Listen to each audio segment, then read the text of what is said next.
وبركاته. إن الحمد لله نحمده ونستعينه ونستغفره ونؤمن به ونتوكل عليه ونعوذ بالله من شرور أنفسنا ومن سيئات أعمالنا من يهده الله فلا مضل له ومن يضلله فلا هادي له ونشهد أن لا إله إلا الله وحده لا شريك له ونشهد أن محمدا عبده ورسوله أرسله بالحق بشيرا ونذيرا وداعيا إلى الله بإذنه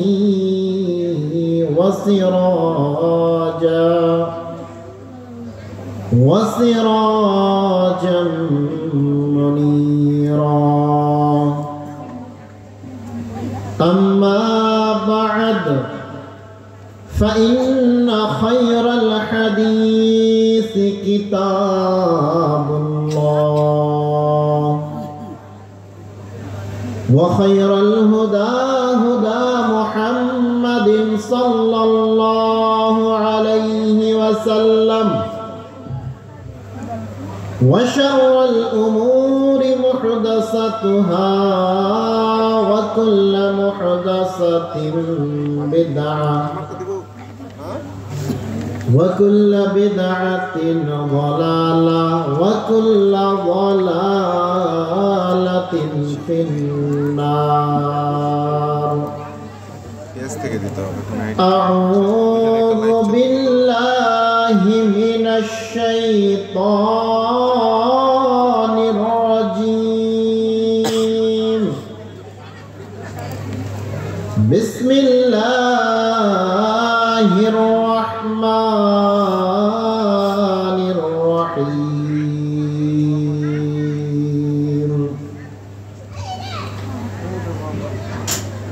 ادعوني أستجب لكم.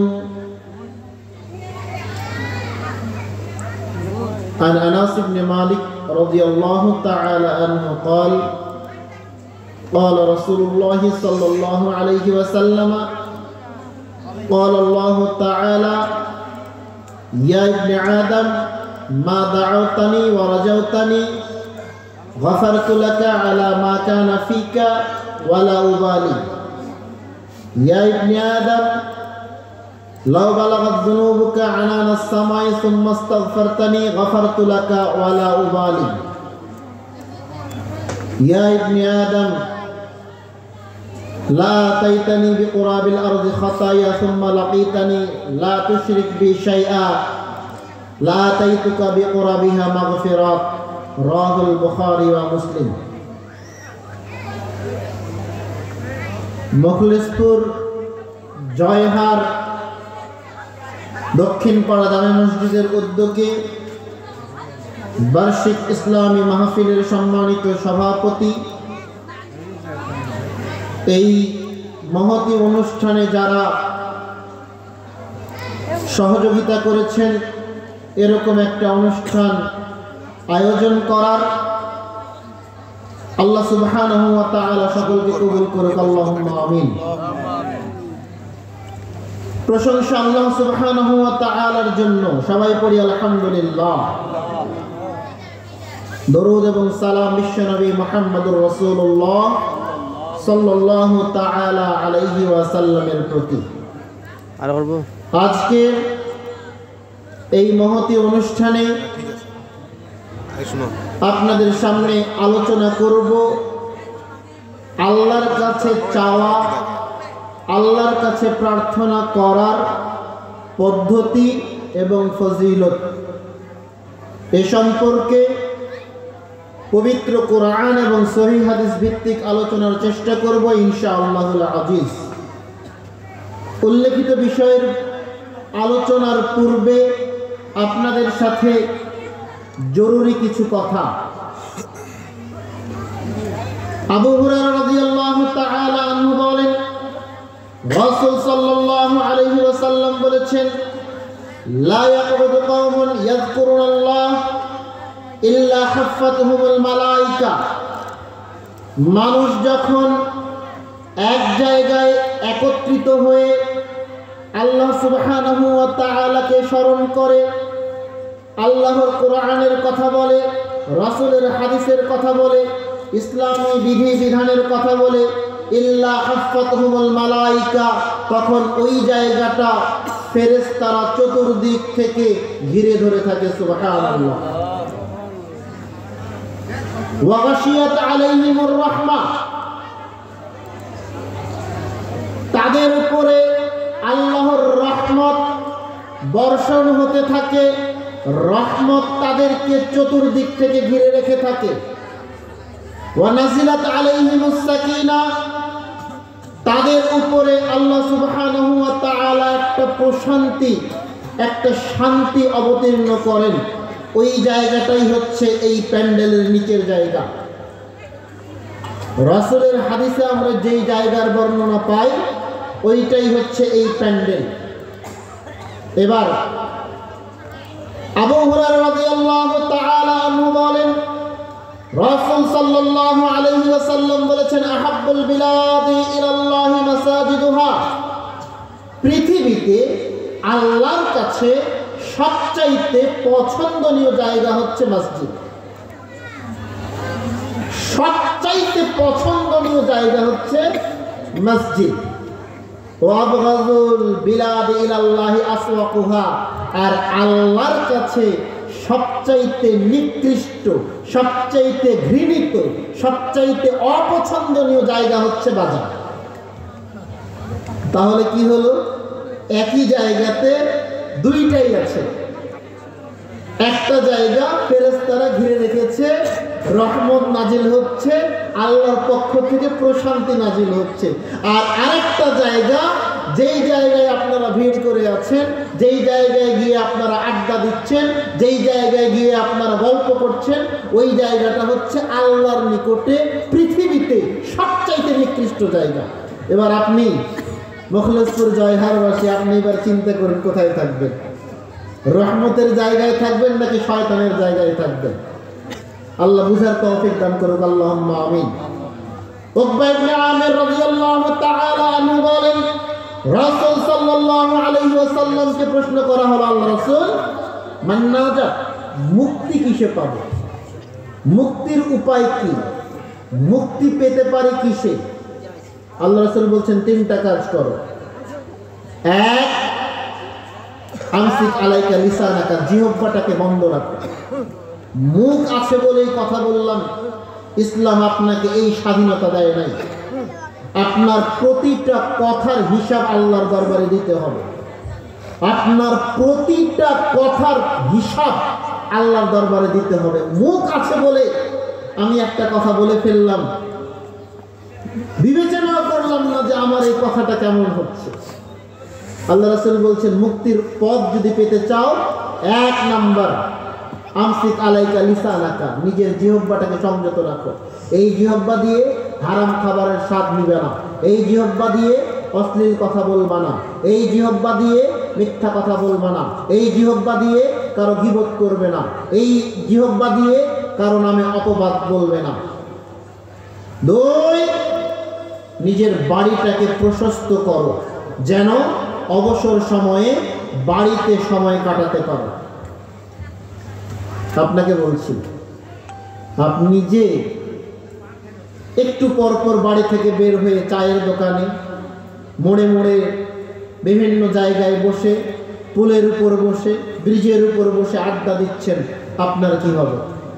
আল্লাহ রাসূল তো আপনাকে বললেন নিজের বাড়িটাকে প্রশস্ত করো, যেন অবসর সময়ে বাড়িতে অবস্থান করতে পারো। আল্লাহ রাসূল কেন এটা নিষেধ করলেন দেখেন, দুইজন লোক চা খাচ্ছে, চায়ের দোকানে বসে দুইজন লোক চা খাচ্ছে, যেমন এখন যেরকম হচ্ছে। আমি আপনাকে উদ্দেশ্য করেই বলছি, এই মাইকের আওয়াজ যত দূর যায় সবাইকে উদ্দেশ্য করে বলছি, এখন আপনি যেখানে বসে আছেন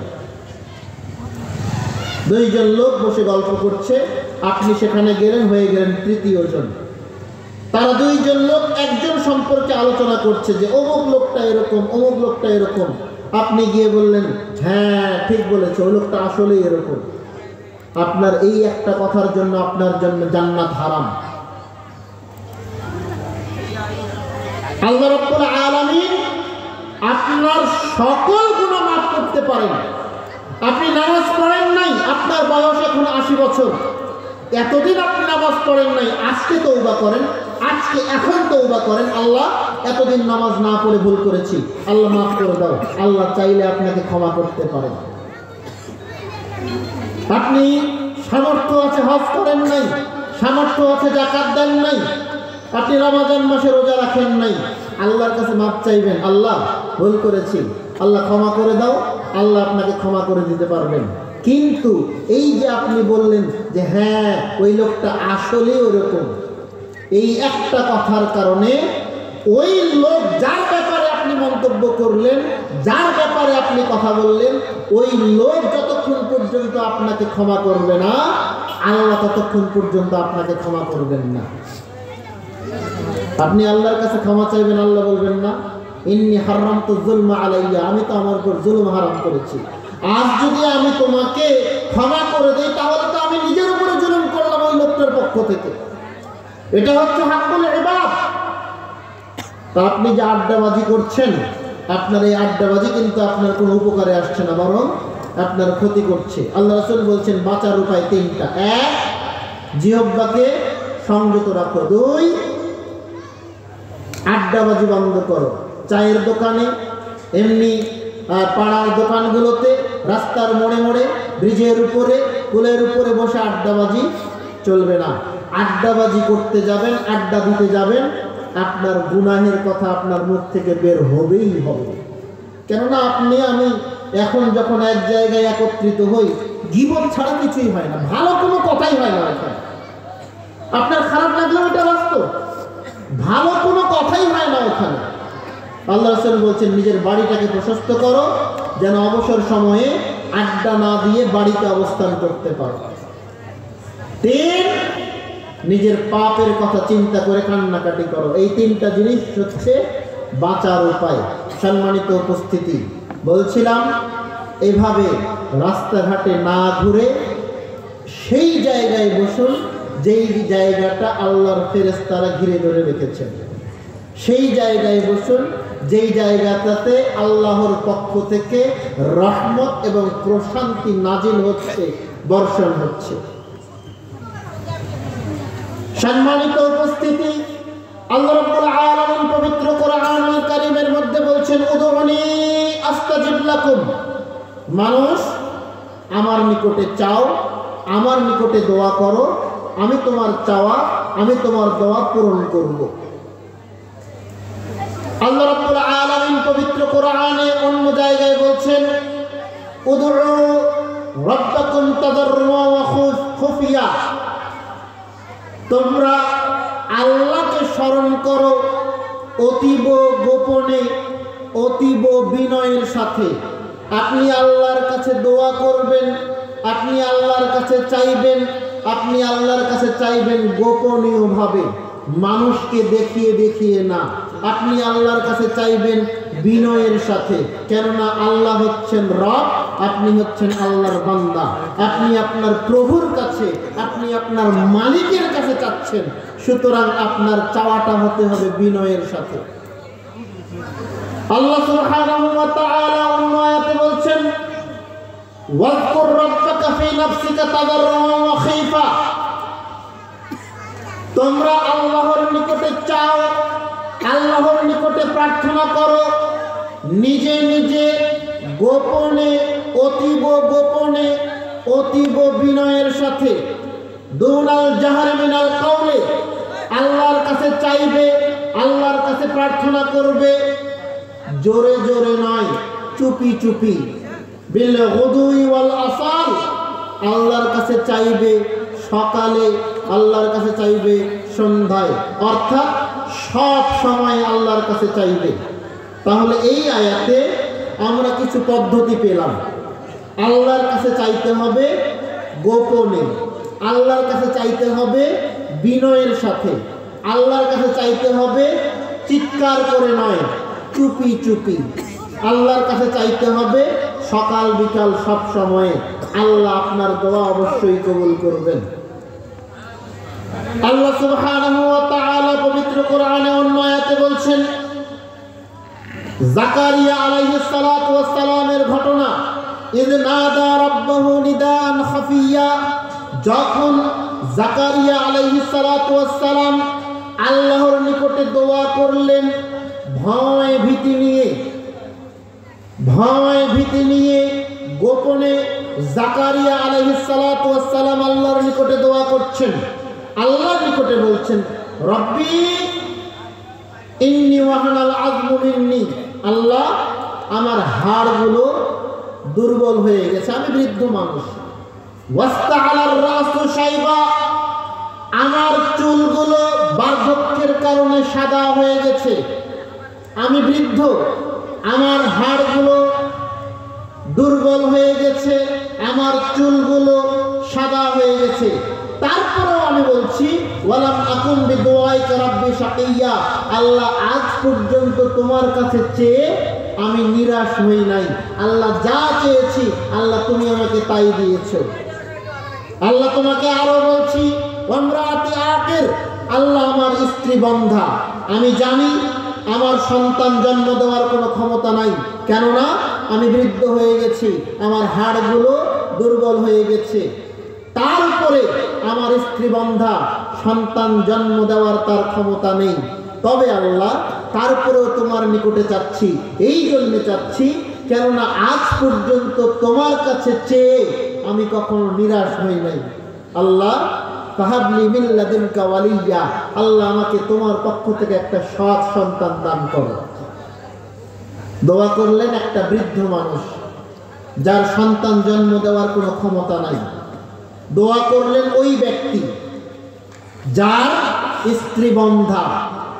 তারপরেও আল্লাহ তার দোয়া কবুল করবেন, আল্লাহ তার ডাকে সাড়া দিবেন, এই আশা রেখে এই পরিকল্পনাতে আল্লাহর নিকটে দোয়া করছেন, রব্বি হাবলি মিন লাদুনকা ওয়ালিয়্যা, আল্লাহ আমাকে একটা তুমি সৎ সন্তান দান করো। আল্লাহ বললেন, জাকারিয়া তোমার এই গোপন দোয়া, তোমার এই বিনয়ের সাথে দোয়া আমি আল্লাহ কবুল করলাম। যাও, আমি তোমাকে একটা সন্তানের সুসংবাদ দিচ্ছি যার নাম হচ্ছে ইয়াহইয়া। সুবহানাল্লাহ। তাহলে আল্লাহর নিকটে যদি আপনি সঠিকভাবে দোয়া করতে পারেন, আল্লাহর নিকটে যদি আপনি সঠিকভাবে চাইতে পারেন, তাহলে আল্লাহ আপনার দোয়ায়, আল্লাহ আপনার ডাকে সাড়া দিবেন। আনাস ইবনে মালিক রাদিয়াল্লাহু তাআলা আনহু বলেন, রাসূল সাল্লাল্লাহু আলাইহি ওয়াসাল্লাম বলেছেন, ক্বাল আল্লাহু তাআলা, আল্লাহ রাব্বুল আলামিন বলছেন হাদিসে কুদসি, ইয়া ইবনে আদম, হে মানুষ, আদমের ছেলে মেয়ে শোনো, মা দাআউতানি ওয়া রাযাউতানি, যখন তুমি আমাকে ডাকবে এবং আমি তোমার ডাকে সাড়া দিব, এই আশা যখন তুমি করবে, গফারতু লাকা আলা মা কানা ফিকা, আমি আল্লাহ তোমার সকল পাপ ক্ষমা করে দিতে পারি। ওয়ালা উবালি, আমি পরোয়া করি না তুমি কত বড় পাপী, তুমি কত পাপ করেছো, তোমার পাপ কত বেশি, আমি আল্লাহ এটা পরোয়া করি না। তুমি আমার নিকটে দোয়া করবে, তুমি আমার নিকটে চাইবে, তোমার চাওয়া সঠিক হতে হবে এবং তোমার চাওয়ার মধ্যে এই আশা থাকতে হবে যে আল্লাহর নিকটে আমি দোয়া করছি, আল্লাহ আমার দোয়া কবুল করবেন। এই আশায় তুমি যদি আমার নিকটে দোয়া করো, আমি আল্লাহ তোমার সব পাপ ক্ষমা করে দিব। ওয়ালা উবালি, আমি পরোয়া করি না তুমি কত বড় পাপী। ইয়া ইবনে আদম, আদমের ছেলে মেয়ে শোনো, লাউ বালাগাত যুনুবুকা আনানাস সামায়ে সুম্মা ইস্তাগফারতানি তোমার পাপ যদি বেশি হতে হতে হতে হতে একেবারে আকাশে ঠেকে যায়, তারপরে যদি তুমি আমার নিকটে ক্ষমা চাও, গাফারতু লাকা, আমি আল্লাহ তোমার পাপ, সমস্ত পাপ ক্ষমা করে দিতে পারি। ওয়ালা উবালি, আমি পরোয়া করি না তুমি কত বড় পাপী। ইয়া ইবনে আদম, মানুষ, আদমের ছেলে মেয়ে, শোনো, লা তাইতানি বিকুরাবিল আরদি খাতায়া সুম্মা লাকিতানি, কিয়ামতের মাঠে তুমি যদি আকাশ এবং জমিন সমপরিমাণ পাপ নিয়ে আমার সামনে উপস্থিত হও, গাফারতু লাকা, আমি আল্লাহ তোমাকে ক্ষমা করে দিতে পারি। লা তাইতানি বিকুরাবিল আরদি খাতায়া, আকাশ জমিন সমপরিমাণ পাপ নিয়ে যদি তুমি আমার সামনে উপস্থিত হও কিয়ামতের বিচারের দিনে, লা তুশরিক বি শাইআ, শুধুমাত্র আমার সাথে যদি তুমি শরীক না করো, লা তাইতুকা বিকুরাবিহা মাগফিরাত, তাহলে আমি আল্লাহ, তুমি যত পরিমাণ পাপ নিয়ে আমার সামনে উপস্থিত হবে, আমি আল্লাহ তত পরিমাণ ক্ষমা নিয়ে তোমার দরবারে উপস্থিত হব। সুবহানাল্লাহ। শর্ত দিয়েছেন কি? আল্লাহর সাথে শিরিক করা যাবে না। শিরিকের সাথে আপনি আমি কিন্তু জড়িত আছি। আপনাকে কিছু কমন শিরিক দেখাই, যেই শিরিকগুলো আপনি আমি সবসময় করি, যেগুলোকে আপনি আমি পাপ মনে করি না। দেখেন, আপনাকে কিছু শিরকের লিস্ট দিচ্ছি আমি। আল্লাহ বাদ দিয়ে অন্য কারো নামে কসম করলে শিরিক হয়। কসম করি না আমরা? আল্লাহ ছাড়া বিভিন্ন নামে আমরা কসম করি। মাটির কসম, গাছের কসম, সূর্যের কসম, মসজিদের কসম, কোরআনের কসম, বাচ্চার মাথায় হাত রেখে বলছি বাচ্চার কসম। আল্লাহ বাদ দিয়ে অন্য কারো নামে কসম করলে শিরিক হয়। ডাক্তার ভালো ছিল বলে আমি রোগ থেকে বেঁচে গেলাম, এই কথা চিন্তা করলে বা এই কথা বললে শিরিক হয়। ড্রাইভার ভালো ছিল বলে বাস অ্যাক্সিডেন্ট হলো না, এই চিন্তা করলে, এই কথা বললে শিরিক হয়।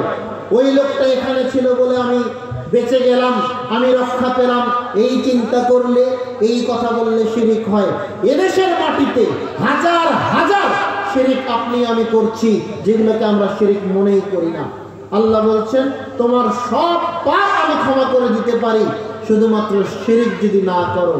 সম্মানিত উপস্থিতি, অন্তত পক্ষে শিরিক মুক্ত জীবন যাপন করার চেষ্টা করুন। আমলের ঘাটতি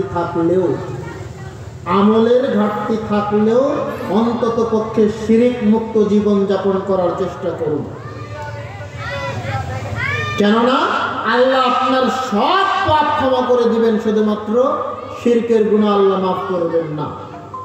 আবু হুরায়রা রাদিয়াল্লাহু তাআলা আনহু বলেন, রাসূল সাল্লাল্লাহু আলাইহি ওয়াসাল্লাম বলেছেন, লা ইয়াজালু ইস্তিজাবু লিল আবদি মা লাম ইয়াদউ বিইসমিন আও কাতিয়াতি রাহমিন ওয়া মা লাম ইস্তাজিরুন।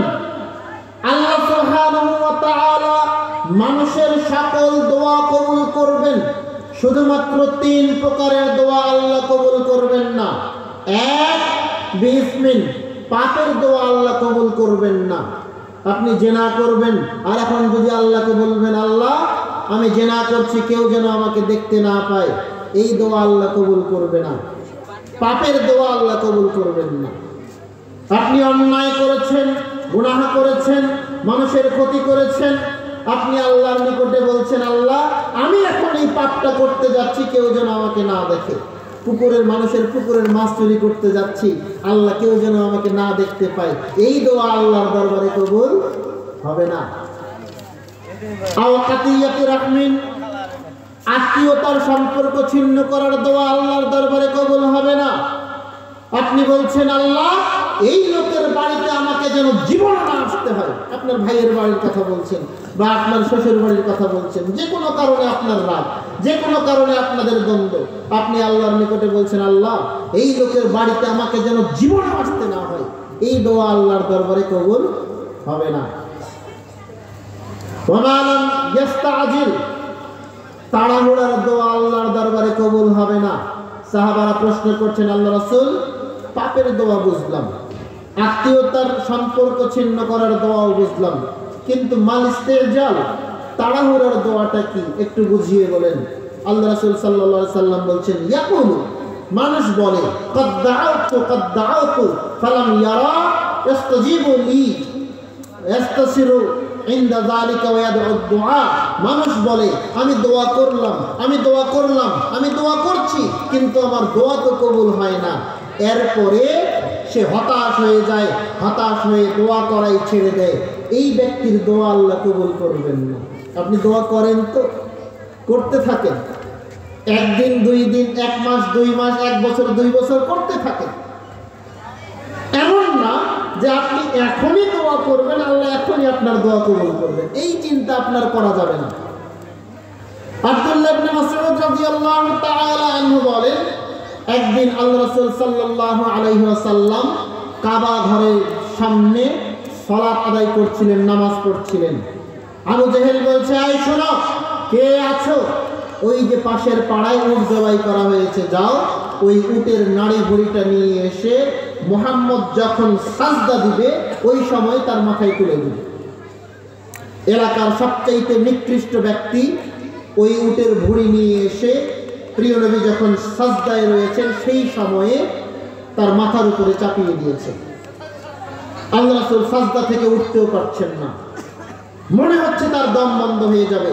আব্দুল্লাহ ইবনে মাসউদ এইদিকে দাঁড়িয়ে চিন্তা করছেন, আজ যদি আমার সামর্থ্য থাকতো, আমার যদি সেরকম ক্ষমতা থাকতো, আমি মুহাম্মদ সাল্লাল্লাহু আলাইহি ওয়াসাল্লামকে এই বিপদ থেকে উদ্ধার করতাম, কিন্তু সেই সামর্থ্য, সেই ক্ষমতা আমার নাই। তিনি চলে গেলেন মা ফাতেমা, তিনি চলে গেলেন ফাতেমা রাদিয়াল্লাহু তাআলা আনহার কাছে, গিয়ে বলছেন, ফাতেমা, কাফেররা তোমার বাবা মুহাম্মদকে এভাবে কষ্ট দিচ্ছে। ফাতেমা রাদিয়াল্লাহু তাআলা আনহা দৌড়ে আসলেন, আসার পরে ছোট মেয়ে টানা হিচড়া করে তার বাবার ঘাড়ের উপর থেকে ভুঁড়িটা নামিয়ে দিলেন। এরপরে এইদিকে কাফেররা হাসাহাসি করছে, আবু জাহাল, উতবা, সাইবা, এরা সবাই হাসাহাসি করছে। আল্লাহ রাসূল সাল্লাল্লাহু আলাইহি ওয়াসাল্লাম বলছেন, আল্লাহ তুমি আবু জাহাল, উতবা, সাইবা এদের সবাইকে তুমি ধ্বংস করে দাও। আল্লাহ রাসূল সাল্লাল্লাহু আলাইহি ওয়াসাল্লাম দোয়া করেছিলেন মক্কায়। আল্লাহ রাসূল সাল্লাল্লাহু আলাইহি ওয়াসাল্লামের এই দোয়া কবুল হয়েছিল 12 বছর পর বদর প্রান্তরে। আব্দুল্লাহ ইবনে মাসউদ রাদিয়াল্লাহু তাআলা আনহু বলেন, আমি সেভাবেই ওই সমস্ত ব্যক্তিদের লাশ বদরের গর্তে পড়ে থাকতে দেখেছিলাম যাদের ব্যাপারে আল্লাহ রাসূল সাল্লাল্লাহু আলাইহি ওয়াসাল্লাম অভিশাপ করেছিলেন। তাহলে আল্লাহ রাসূল সাল্লাল্লাহু আলাইহি ওয়াসাল্লামের দোয়া কবুল হতে সময় লেগেছে 12 বছর। তাহলে আপনি চিন্তা করলেন কিভাবে যে আমি আজকেই দোয়া করব আর আমার দোয়া আজকেই কবুল হবে? আপনার চিন্তা ভাবনায় ভুল আছে, আপনার চিন্তা ভাবনায় ভুল আছে। ইয়াকুব আলাইহিস সালাতু ওয়াস সালামের ছেলেরা তার প্রিয় পুত্র ইউসুফ আলাইহিস সালাতু ওয়াস সালামকে ষড়যন্ত্র করে কুয়ার মধ্যে ফেলে দিয়ে তার জামায় রক্ত মাখিয়ে বাবা ইয়াকুবকে দিয়ে বলছে যে, বাবা আমরা যখন খেলাধুলা করছিলাম তখন একটা বাঘ এসে ইউসুফকে খেয়ে ফেলেছে, এই যে দেখেন তার রক্ত মাখা জামা।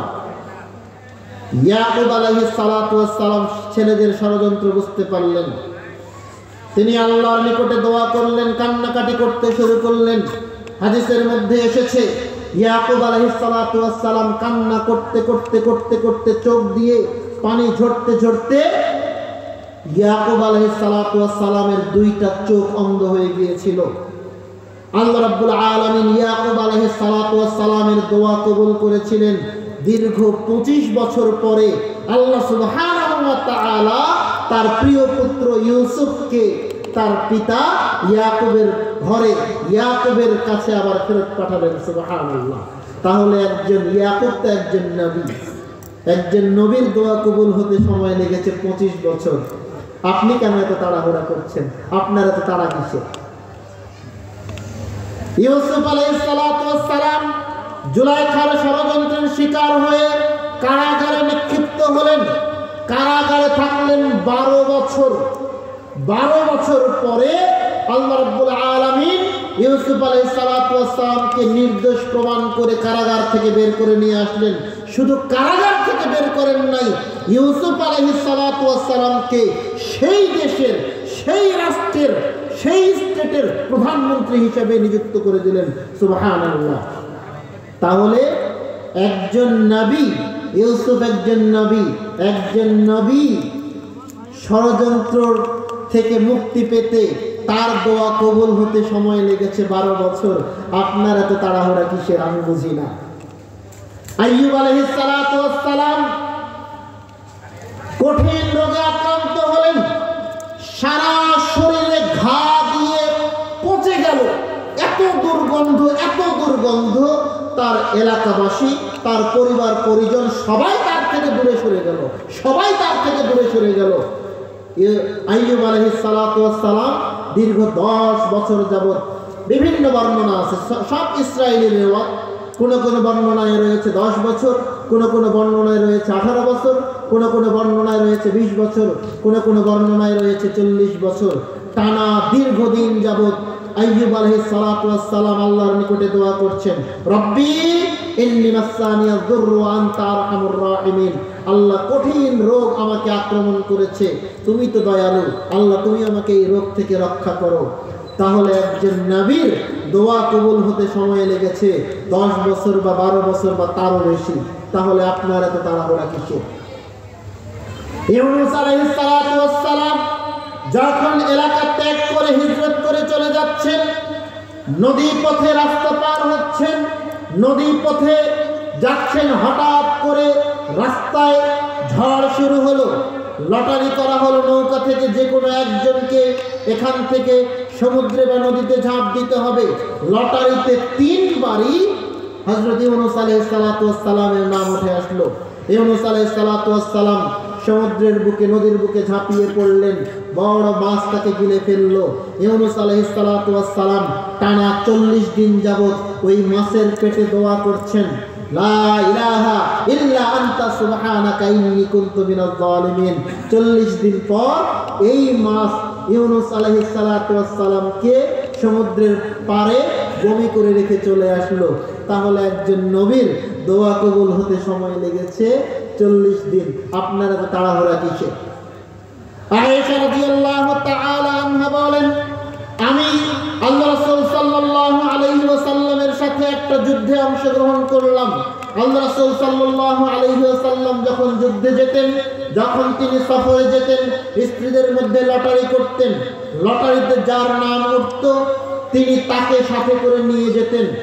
সেইবার লটারিতে আমার নাম উঠল, আমি আয়েশা আল্লাহ রাসূলের সাথে সফর সঙ্গী হলাম। যখন যুদ্ধ শেষ হয়ে গেল, আমরা মদিনার উদ্দেশ্যে যাত্রা করেছি। রাস্তায় আস্তে আস্তে আল্লাহ রাসূল সাল্লাল্লাহু আলাইহি ওয়াসাল্লাম এক জায়গায় যাত্রা বিরতি দিলেন যে আজ এইখানে, এই জায়গায় আমরা রাত্রি যাপন করব। যখন রাত্রি প্রায় শেষের দিকে, ভোর রাত্রির সময়ে আমি আয়েশা আমার প্রাকৃতিক ডাক, পেশাব করা বা পায়খানা করা, এরকম যে কোনো একটা কারণে আমি এই কাফেলা থেকে একটু দূরে সরে গেলাম। যখন আমি আমার প্রাকৃতিক কাজকর্ম সেরে ফেরত চলে আসছি, গলায় হাত দিয়ে দেখলাম আমার প্রিয় পুঁথির হারটা নেই। আমি এই হারটা খোঁজার জন্য আবার সেই জায়গায় গেলাম। সেখানে গিয়ে হার খুঁজতে খুঁজতে আমার দেরি হয়ে গেল। এদিকে আল্লাহ রাসূল সাল্লাল্লাহু আলাইহি ওয়াসাল্লাম তার সঙ্গী সাথী, তার সাহাবাদেরকে নিয়ে ওই জায়গা ত্যাগ করে চলে গেছেন। আয়েশা রাদিয়াল্লাহু তাআলা আনহা বলেন, ওই সময়ে মদিনায় খাদ্যের অভাব ছিল, নারীরা বেশি পরিমাণ খেতে পারতো না, ঠিক মতো খেতে পারতো না। যার কারণে আমি ছিলাম খুব হালকা পাতলা একজন মেয়ে। আমি পালকির ভিতর আছি কিনা সাহাবারা এটা বুঝতেই পারেনি। তারা না বুঝে আমার পালকিটাকে তুলে উটের পিঠে দিয়ে তারা সবাই চলে গেছে। তারা বুঝতেই পারে নাই যে আমি আয়েশা পালকির মধ্যে নেই।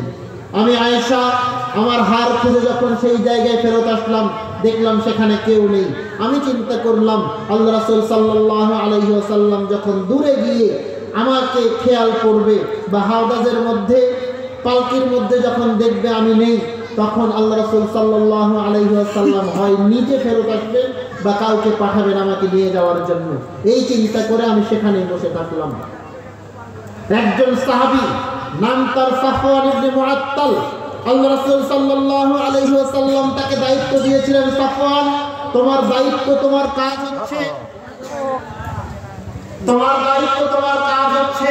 তুমি মানুষ আমাদের দলের পিছনে পিছনে আসবে, আমাদের কাছ থেকে যদি কোনো কিছু রাস্তায় পড়ে যায় তুমি ওই জিনিসটা কুড়িয়ে নিয়ে আসবে, আমাদেরকে দিয়ে দিবে।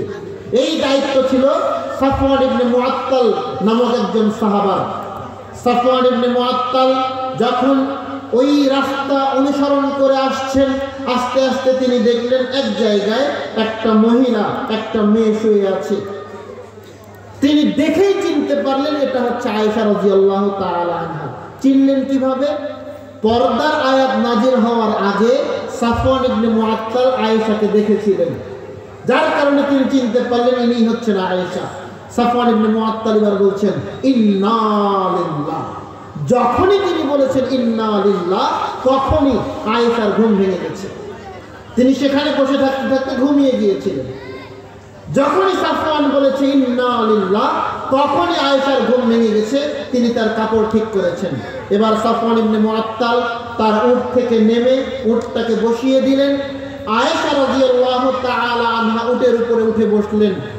সাফওয়ান ইবনে মুআত্তাল সামনে হেঁটে হেঁটে উটের লাগাম ধরে টেনে নিয়ে যাচ্ছেন, আর আয়েশা রাদিয়াল্লাহু তাআলা আনহা উটের উপরে বসে আছেন। পুরো রাস্তাতে তাদের কারো কোনো কথা হয় নাই। এবার আল্লাহ রাসূল সাল্লাল্লাহু আলাইহি ওয়াসাল্লাম মদিনায় ফিরে এসে দেখছেন আয়েশা নেই। আয়েশা কোথায়? আয়েশা কোথায়? দূর থেকে দেখা যাচ্ছে সাফওয়ান ইবনে মুআত্তাল উটের লাগাম ধরে টেনে নিয়ে আসছে, আর আয়েশা উটের উপরে বসে আছে। একেবারেই আপনার আমার এলাকায় যা হয় সেখানে সেটাই হয়েছে। কি হয়েছে? ওই যে আয়েশা, সাফওয়ান ইবনে মুআত্তালের সাথে আয়েশার অবৈধ সম্পর্ক আছে। সাফওয়ান ইবনে মুআত্তালের সাথে আয়েশার অবৈধ সম্পর্ক আছে। আয়েশা খারাপ মহিলা, আয়েশা অত্যন্ত খারাপ। রাসূলের স্ত্রী হয়ে সে একজন সাহাবার সাথে পরকিয়া করে। একেবারে আপনার আমার এলাকার মতো বিষয়। যেমন আপনি আমি দূর থেকে মন্তব্য করি, সেটা সঠিক নাকি বেঠিক এই চিন্তা আমরা করি না। একেবারেই আপনার আমার মতো চিন্তা ভাবনা। তাদের নেতা ছিল মুনাফিকের সর্দার আব্দুল্লাহ ইবনে উবাই, মুনাফিকের সর্দার। সে মানুষের সামনে বিভিন্ন ভাবে এই ঘটনা উপস্থাপন করতে শুরু করলো। আয়েশা রাদিয়াল্লাহু তাআলা আনহা বলেন, ওই যুদ্ধ থেকে ফিরে আসার পরে আমি দীর্ঘদিন যাবত অসুস্থ হয়ে পড়ে থাকলাম। মদিনার মধ্যে কি হয়েছে আমি আয়েশা জানি না। মদিনার মধ্যে কি হচ্ছে। এদিকে মদিনায় দুই দল ভাগ হয়ে গেছে। এক দল বলছে আয়েশা ভালো, এক দল বলছে আয়েশা খারাপ। দুই দল ভাগ হয়ে গেছে। আল্লাহ রাসূল সাল্লাল্লাহু আলাইহি ওয়াসাল্লাম কিছুই বলতে পারেন না, তিনি কোনো মন্তব্যই করতে পারেন না, তিনি কোনো সিদ্ধান্তই দিতে পারেন না। কেননা আল্লাহ রাসূল যদি বলে না আয়েশা ভালো, তাহলে মানুষ বলবে ও আপনার বউ, আপনার স্ত্রী, ওই জন্য আপনি বলছেন ভালো। আর আল্লাহ রাসূল যদি বলে না আয়েশা খারাপ, তাহলে মানুষ বলবে আপনি কেমন নবী, নিজের বউকে ঠিক রাখতে পারেন না, আপনি আবার কিভাবে মানুষকে ইসলামের দাওয়াত দেবেন। আল্লাহ রাসূল সাল্লাল্লাহু আলাইহি ওয়াসাল্লাম চুপ করে আছেন, তিনি কোনো মন্তব্য করতে পারেন না। মদিনার সাহাবারা দুই দলে ভাগ হয়ে গেল। আল্লাহ রাসূল সাল্লাল্লাহু আলাইহি ওয়াসাল্লাম বিভিন্ন সাহাবার কাছে মন্তব্য নেন আয়েশা সম্পর্কে। আলী রাদিয়াল্লাহু তাআলা আনহু বলছে, আল্লাহ রাসূল, মদিনায় কি সুন্দরী মেয়ের অভাব, মদিনায় কি সুন্দরী কুমারী মেয়ের অভাব, আপনাকে আমরা সুন্দরী কুমারী মেয়ে দেখে বিয়ে দিব। তার মানে যেই মেয়েকে নিয়ে এত মন্তব্য হচ্ছে আপনি তাকে তালাক দিয়ে দেন। যেই মেয়েকে নিয়ে এত মন্তব্য হচ্ছে আপনি ওই মেয়েকে তালাক দিয়ে দেন। আপনি জানেন এই যে এখন শিয়া উপজাতির কথা মনে আছে না? শুনেছেন না? শিয়া জাতির কথা শুনেছেন না? যারা ইরানে বসবাস করে, তারা মনে করে যে নবী হওয়ার কথা ছিল আলীর, ভুল করে জিবরাইল চলে এসেছে মুহাম্মদের কাছে, এবং তারা মনে করে যে আয়েশা আসলেই খারাপ। তারা এখনো মনে করে আয়েশা আসলেই খারাপ, আয়েশা আসলেই ব্যভিচারিণী। ওই যে তারা আলীকে মানে, তো আলী রাদিয়াল্লাহু তাআলা আনহু তো এরকম ছিলেন না। তো যাই হোক, আলী রাদিয়াল্লাহু তাআলা আনহু বলছেন, আল্লাহ রাসূল, আপনি আয়েশাকে তালাক দিয়ে দিন। তো আল্লাহ রাসূল কারো কোনো বক্তব্যে মন্তব্য করেন না। আল্লাহ রাসূল আয়েশার দাসী বারিরাকে ডেকে বলছেন, বারিরা তুমি বলো তো আয়েশা কেমন? তো বারিরা বলছে, আল্লাহ রাসূল আয়েশা ভালো মেয়ে, খুব ভালো, তবে তার একটু বুদ্ধির অভাব আছে। কি অভাব? যে সে এত বোকা, আটা দিয়ে খমির তৈরি করার পরে ওই খমির যে ঢেকে রাখতে হবে ওটাও জানে না। ওই খমির এমনি রেখে দিয়ে ঘরে গিয়ে ঘুমিয়ে পড়ে, আর এদিকে ছাগল এসে খমির খেয়ে চলে যায়। তা আল্লাহ রাসূল বলছেন এটা তো কিছু হলো না। তো বাড়িরা বুঝাতে চেয়েছে আল্লাহ রাসূল, যেই মেয়ে খমির করার পরে খমির যে ঢেকে রাখতে হবে এই বুদ্ধি যেই মেয়ের মাথায় নাই, সেই মেয়েকে জেনা করতে পারে? জেনা করার জন্য বুদ্ধির প্রয়োজন, কেননা জেনা করার পরে জেনাকে ঢাকতে হবে। জেনা করার পরে জেনাকে ঢাকতে হবে। আয়েশার তো খমির ঢাকার বুদ্ধি নেই, ও আবার জেনা ঢাকবে কিভাবে? আল্লাহ রাসূল সাল্লাল্লাহু আলাইহি সাল্লাম কোনো মন্তব্য করলেন না। দীর্ঘদিন আয়েশা রাদিয়াল্লাহু তাআলা আনহা অসুস্থ অবস্থায় পড়ে থাকলেন। দীর্ঘদিন পর যখন তিনি একটু সুস্থ হয়েছেন, তিনি তার দাসী, আরেকজন দাসী উম্মে মিস্তাকে নিয়ে আবার ওই পেশাব বা পায়খানা করার জন্য এলাকা থেকে, লোকালয় থেকে একটু দূরে যাচ্ছেন। যেতে যেতে হঠাৎ করে উম্মে মিস্তা একটা পাথরে হোঁচট খেয়ে পড়ে যাচ্ছে। যখনই পড়ে যাচ্ছে তখনই উম্মে মিস্তা বলছে, মিস্তা ধ্বংস হোক, মানে আমার ছেলে মিস্তা ধ্বংস হোক। আয়েশা বলছে, এই এটা কি কথা বললেন? আপনি জানেন না মিস্তা একজন বদরি সাহাবী? আল্লাহ রাব্বুল আলামিন বদরের যুদ্ধে অংশগ্রহণ করা সকল সাহাবীর পূর্বের গুনাহ, পরের গুনাহ সব গুনাহ মাফ করে দিয়েছেন, আর আপনি এমন একজন সাহাবী সম্পর্কে বলছেন যে মিস্তা ধ্বংস হোক? তখন উম্মে মিস্তা বলছে, আয়েশা তুমি কি কিছুই জানো না? তুমি কি কিছুই জানো না? আয়েশা বলছেন, কি জানবো, কি হয়েছে? তো কেন তোমার ব্যাপারে আর সাফওয়ান ইবনে মুআত্তালের ব্যাপারে তো এলাকায় একেবারে যুদ্ধ চলছে। তুমি নাকি সাফওয়ান ইবনে মুআত্তালের সাথে জিনা করেছো, তুমি নাকি সাফওয়ান ইবনে মুআত্তালের সাথে পরকিয়া করেছো, তোমার সাথে নাকি সাফওয়ান ইবনে মুআত্তালের অবৈধ সম্পর্ক আছে। এই ঘটনা তো মদিনার বুকে এখন হট নিউজ, টপ নিউজ। এটা নিয়ে তো মদিনায় এখন দুই দল ভাগ হয়ে গেছে। আয়েশা বলছেন, এই অবস্থা আল্লাহ রাসূল কি জানেন? হ্যাঁ জানেন। আমার পিতা আবু বকর কি জানেন? হ্যাঁ জানেন। আমার মা কি জানেন? হ্যাঁ জানেন। আয়েশা রাদিয়াল্লাহু তাআলা আনহা তিনি বাড়িতে ফেরত আসলেন। এতদিন যাবত তিনি অসুস্থ অবস্থায় পড়ে আছেন। আল্লাহ রাসূল সাল্লাল্লাহু আলাইহি ওয়াসাল্লাম আয়েশার সেরকম ভাবে কোনো সেবা যত্ন করেন নাই। এর আগে যখন তিনি অসুস্থ হতেন আল্লাহ রাসূল সেবা করতেন, যত্ন নিতেন, কিন্তু এবার তিনি এতদিন অসুস্থ হয়ে পড়ে থাকলেন, আল্লাহ রাসূল তার যত্ন নেন নাই। প্রতিদিন আসরের পরে আসতেন আর এসে বলতেন, কাইফা তিকুম ইয়া আয়েশা, আয়েশা তুমি কেমন আছো, এই কথা বলতেন আর চলে যেতেন। আয়েশা এতদিন বুঝতে পারে নাই যে আল্লাহ রাসূল কেন আমার সাথে সেভাবে কথা বলেন নাই, কেন আমার যত্ন নেন নাই, কিন্তু এখন বুঝতে পারছেন যে ও মদিনায় যেহেতু এরকম যুদ্ধ চলছে, মদিনায় যেহেতু এখন দুই দল ভাগ হয়ে গেছে, আল্লাহ রাসূল এটা নিয়ে অত্যন্ত মর্মাহত, সিদ্ধান্তহীনতায় ভুগছেন, যার কারণে তিনি আমার যত্ন নিতে পারেন নাই। আয়েশা রাদিয়াল্লাহু তাআলা আনহা বলছেন, আল্লাহ রাসূল আমাকে অনুমতি দিন, আমি কয়েকদিন আমার বাবা মায়ের বাড়ি থেকে ঘুরে আসতে চাই। আল্লাহ রাসূল অনুমতি দিলেন। আয়েশা রাদিয়াল্লাহু তাআলা আনহা তার বাবার বাড়িতে, আবু বকরের বাড়িতে চলে গেলেন। আল্লাহ রাসূল সাল্লাল্লাহু আলাইহি ওয়াসাল্লাম আয়েশাকে এসে বলছেন, আয়েশা যদি তুমি জিনা করে থাকো তাহলে তুমি বলো আমি জিনা করেছি, যদি তুমি জিনা না করে থাকো তাহলে বলো আমি করিনি। তুমি তোমার পক্ষ থেকে সিদ্ধান্ত দিয়ে দাও। যদি তুমি জিনা করে থাকো তাহলে তুমি আল্লাহর কাছে ক্ষমা চাও, আল্লাহ তোমাকে ক্ষমা করবেন। আর যদি তুমি জিনা না করে থাকো তাহলে তুমি আমাকে জানিয়ে দাও, আমি তোমার ব্যাপারে এলাকায় সিদ্ধান্ত জানিয়ে দিব। আয়েশা রাদিয়াল্লাহু তাআলা আনহা বলছেন, আল্লাহ রাসূলের এই কথা শোনার সাথে সাথে আমার চোখের পানি বন্ধ হয়ে গেল। আমি এতটাই মর্মাহত হলাম যে আমি যে কাঁদবো এটাই ভুলে গেছি। আমার স্বামী আমাকে এসে বলছে তুমি জিনা করেছো কিনা, তুমি এটা স্বীকার করো। তার মানে তিনি নিজেও আমাকে বিশ্বাস করতে পারছেন না, তিনি নিজেও আমাকে বিশ্বাস করতে পারছেন না।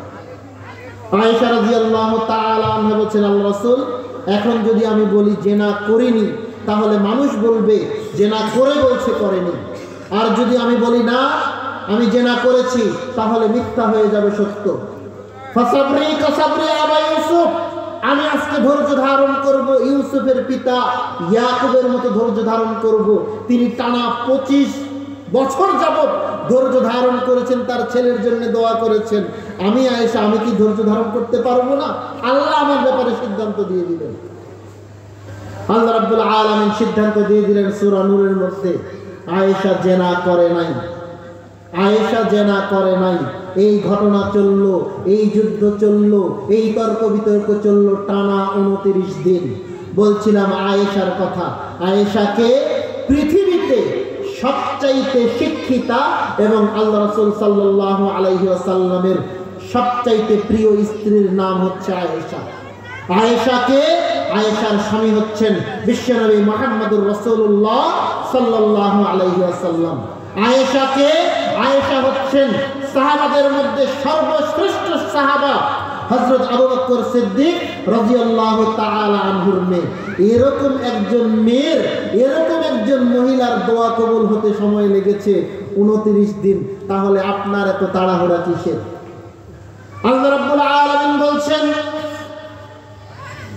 তোমরা আল্লাহর নিকটে চাও, ওয়াস্তাইনু, আল্লাহর নিকটে চাও, বিসসাবরি ওয়াসসালাহ, ধৈর্যের মাধ্যমে, সালাতের মাধ্যমে তুমি আল্লাহর নিকটে চাইবে, তুমি আল্লাহর নিকটে দোয়া করবে। তোমাকে ধৈর্য ধারণ করে থাকতে হবে। তুমি ধৈর্য ধারণ করে সালাতের মাধ্যমে আল্লাহর নিকটে দোয়া করবে, আল্লাহ তোমার দোয়া কবুল করবেন। আবু হুরায়রা রাদিয়াল্লাহু তাআলা আনহু বলেন, রাসূল সাল্লাল্লাহু আলাইহি ওয়াসাল্লাম বলেছেন, উদউল্লাহ, মানুষ তোমরা আল্লাহর নিকটে দোয়া করো, ওয়া আনতুম মুকিনুনা বিল মুজিবাত, এবং তোমরা এটা আশা করো যে আল্লাহ তোমাদের দোয়া, আল্লাহ তোমাদের প্রার্থনা কবুল করবেন। মনে রাখো, ওয়া আলামু আন্নাল্লাহা লা ইস্তাজিবু দুআইন, আল্লাহ রাব্বুল আলামিন ওই ব্যক্তির দোয়া কবুল করেন না যেই ব্যক্তি দোয়াতে অমনোযোগী, যেই ব্যক্তি দোয়াতে গাফিল, যে ব্যক্তি মনোযোগ ছাড়া অমনোযোগী হয়ে, গাফিল হয়ে বেখেয়ালি ভাবে আল্লাহর নিকটে দোয়া করবে, আল্লাহ ওই ব্যক্তির দোয়া কবুল করবেন না। আপনি আল্লাহর নিকটে দোয়া করবেন, আল্লাহর নিকটে কি চাচ্ছেন, কিভাবে চাচ্ছেন, আপনাকে এই সম্পূর্ণ মনোযোগ থাকতে হবে, আপনার মধ্যে বিনয়ী ভাব থাকতে হবে, আপনার মধ্যে কান্নাকাটি থাকতে হবে। আল্লাহর কাছে এইভাবে আল্লাহর নিকটে দোয়া করেন, দেখেন আল্লাহ আপনার দোয়া কবুল অবশ্যই করবেন। অমনোযোগী হয়ে বেখেয়ালি ভাবে আপনি আল্লাহর নিকটে দোয়া করলে আল্লাহ ওই দোয়া কবুল করবেন না। আচ্ছা, এবার দেখেন তো, আপনাকে একটা দোয়া দেখাই। আপনি অনেক মসজিদে দেখেছেন, আসসালামু আলাইকুম ওয়া রাহমাতুল্লাহ, আসসালামু আলাইকুম ওয়া রাহমাতুল্লাহ, আলহামদুলিল্লাহি রাব্বিল আলামিন, ওয়াল আকিবাতু লিল মুত্তাকিন, ওয়া বিহাক্কি লা ইলাহা ইল্লাল্লাহু মুহাম্মাদুর রাসূলুল্লাহ। দেখেছেন এই দোয়া হয়? এরকম মুনাজাত হয়? এবার বলেন তো, এই মুনাজাতে কি কান্নাকাটি আছে? এই মুনাজাতে কি আপনার বিনয়ী ভাব আছে? এই মুনাজাতে কি কোনো মনোযোগ আছে? এটা কি তাড়াহুড়ার মুনাজাত হচ্ছে না? আল্লাহ রাসূল সাল্লাল্লাহু আলাইহি ওয়াসাল্লাম বলেছেন, এই দোয়া আল্লাহ রাব্বুল আলামিন কবুল করবেন না। আপনি নিজের ইচ্ছা মতো বিধান তৈরি করতে পারেন না। বিধান চলবে একজন ব্যক্তির কথায়, তার নাম হচ্ছে মুহাম্মদ রাসূলুল্লাহ সাল্লাল্লাহু আলাইহি ওয়াসাল্লাম। তিনি ছাড়া অন্য কোন হুজুরের কথায়, অন্য কোন পীর সাহেবের কথায় বিধান পরিবর্তন হবে না। হুজুর, আপনার ভুল হয়েছে, এটাই চূড়ান্ত, আপনার ভুল হচ্ছে, এটাই বাস্তব। এভাবে আপনি বিধানকে পরিবর্তন করতে পারেন না। বিধান চলবে শুধুমাত্র একজন ব্যক্তির কথায়, তিনি হচ্ছেন মুহাম্মদ রাসূলুল্লাহ সাল্লাল্লাহু আলাইহি ওয়াসাল্লাম। তিনি আবার নিজের মতো করে বিধান তৈরি করতেও পারেন নাই। আল্লাহ সুবহানাহু ওয়া তাআলা বলছেন, ওয়া মা ইয়ানতিকু আনিল হাওয়া, মুহাম্মদ নিজের খেয়াল খুশি মতো কথা বলে না। ইন হুয়া ইল্লা ওয়াহিয়ুন ইউহা, মুহাম্মদ যা বলে তা তাকে বলানো হয়। আল্লাহর পক্ষ থেকে মুহাম্মদের উপরে ওই কথা নাজিল করা হয়, ওই কথা মুহাম্মদকে জানানো হয়, তারপরে মুহাম্মদ ওই কথা বলে। তার আগে মুহাম্মদ কোনো কথা বলতে পারেন না। তিনি নিজের ইচ্ছা মতেও বিধান তৈরি করতে পারেন নাই। রাসূল যদি নিজের ইচ্ছা মতো সবকিছু তৈরি করতে পারতেন তাহলে আয়েশাকে 29 দিন যাবত কান্নাকাটি করতে হতো না। তিনি তো আগেই বলে দিতে পারতেন যে আয়েশা দুশ্চরিত্রা নয়, তিনি আগেই বলে দিতে পারতেন আয়েশা ব্যভিচারিণী নয়, আয়েশা ভালো। তিনি নিজের ইচ্ছা মতো বিধান তৈরি করতে পারেন না। আল্লাহ রাসূল সাল্লাল্লাহু আলাইহি ওয়াসাল্লাম মসজিদে নববীতে বসে আছেন, একজন ব্যক্তি আল্লাহ রাসূলকে এক গ্লাস শরবত খেতে দিল, শরবত। আল্লাহ রাসূল সেখান থেকে শরবত পান করলেন। পান করার পর তিনি দেখছেন তার ডান পাশে একটা ছোট বালক বসে আছে, আর বাম পাশে বসে আছে বড় বড় সাহাবী, আবু বকর, ওমরের মতো সাহাবারা বসে আছে সেখানে। আল্লাহ রাসূল বলছেন, বাবা তুমি যদি আমাকে অনুমতি দাও তাহলে তোমার অনুমতি নিয়ে আমি এই এক গ্লাস শরবত বড় বড় সাহাবীদেরকে দিতে চাচ্ছি, কেননা আল্লাহর বিধান ডান দিক থেকে কাজ শুরু করতে হবে। তো তুমি আমার ডান দিকে আছো, আল্লাহর বিধান অনুযায়ী তোমাকে দিতে হবে। তো তুমি যদি এখন অনুমতি দাও তাহলে আমি বাম দিকে বড় বড় সাহাবীদেরকে দিব। ওই বালক বলছে, আল্লাহ রাসূল আপনার কাছ থেকে পাওয়া জিনিসের ভাগ কি অন্য কাউকে দেওয়া যায়? আপনার কাছ থেকে পাওয়া জিনিসের ভাগ কি অন্য কাউকে দেওয়া যায়? আমি দিতে পারবো না, ওটা আমার ভাগ, ওটা আমিই নিব। তো আল্লাহ রাসূল সাল্লাল্লাহু আলাইহি ওয়াসাল্লাম তখন ওই এক গ্লাস শরবত ওই বাচ্চাটার হাতে দিয়ে দিলেন।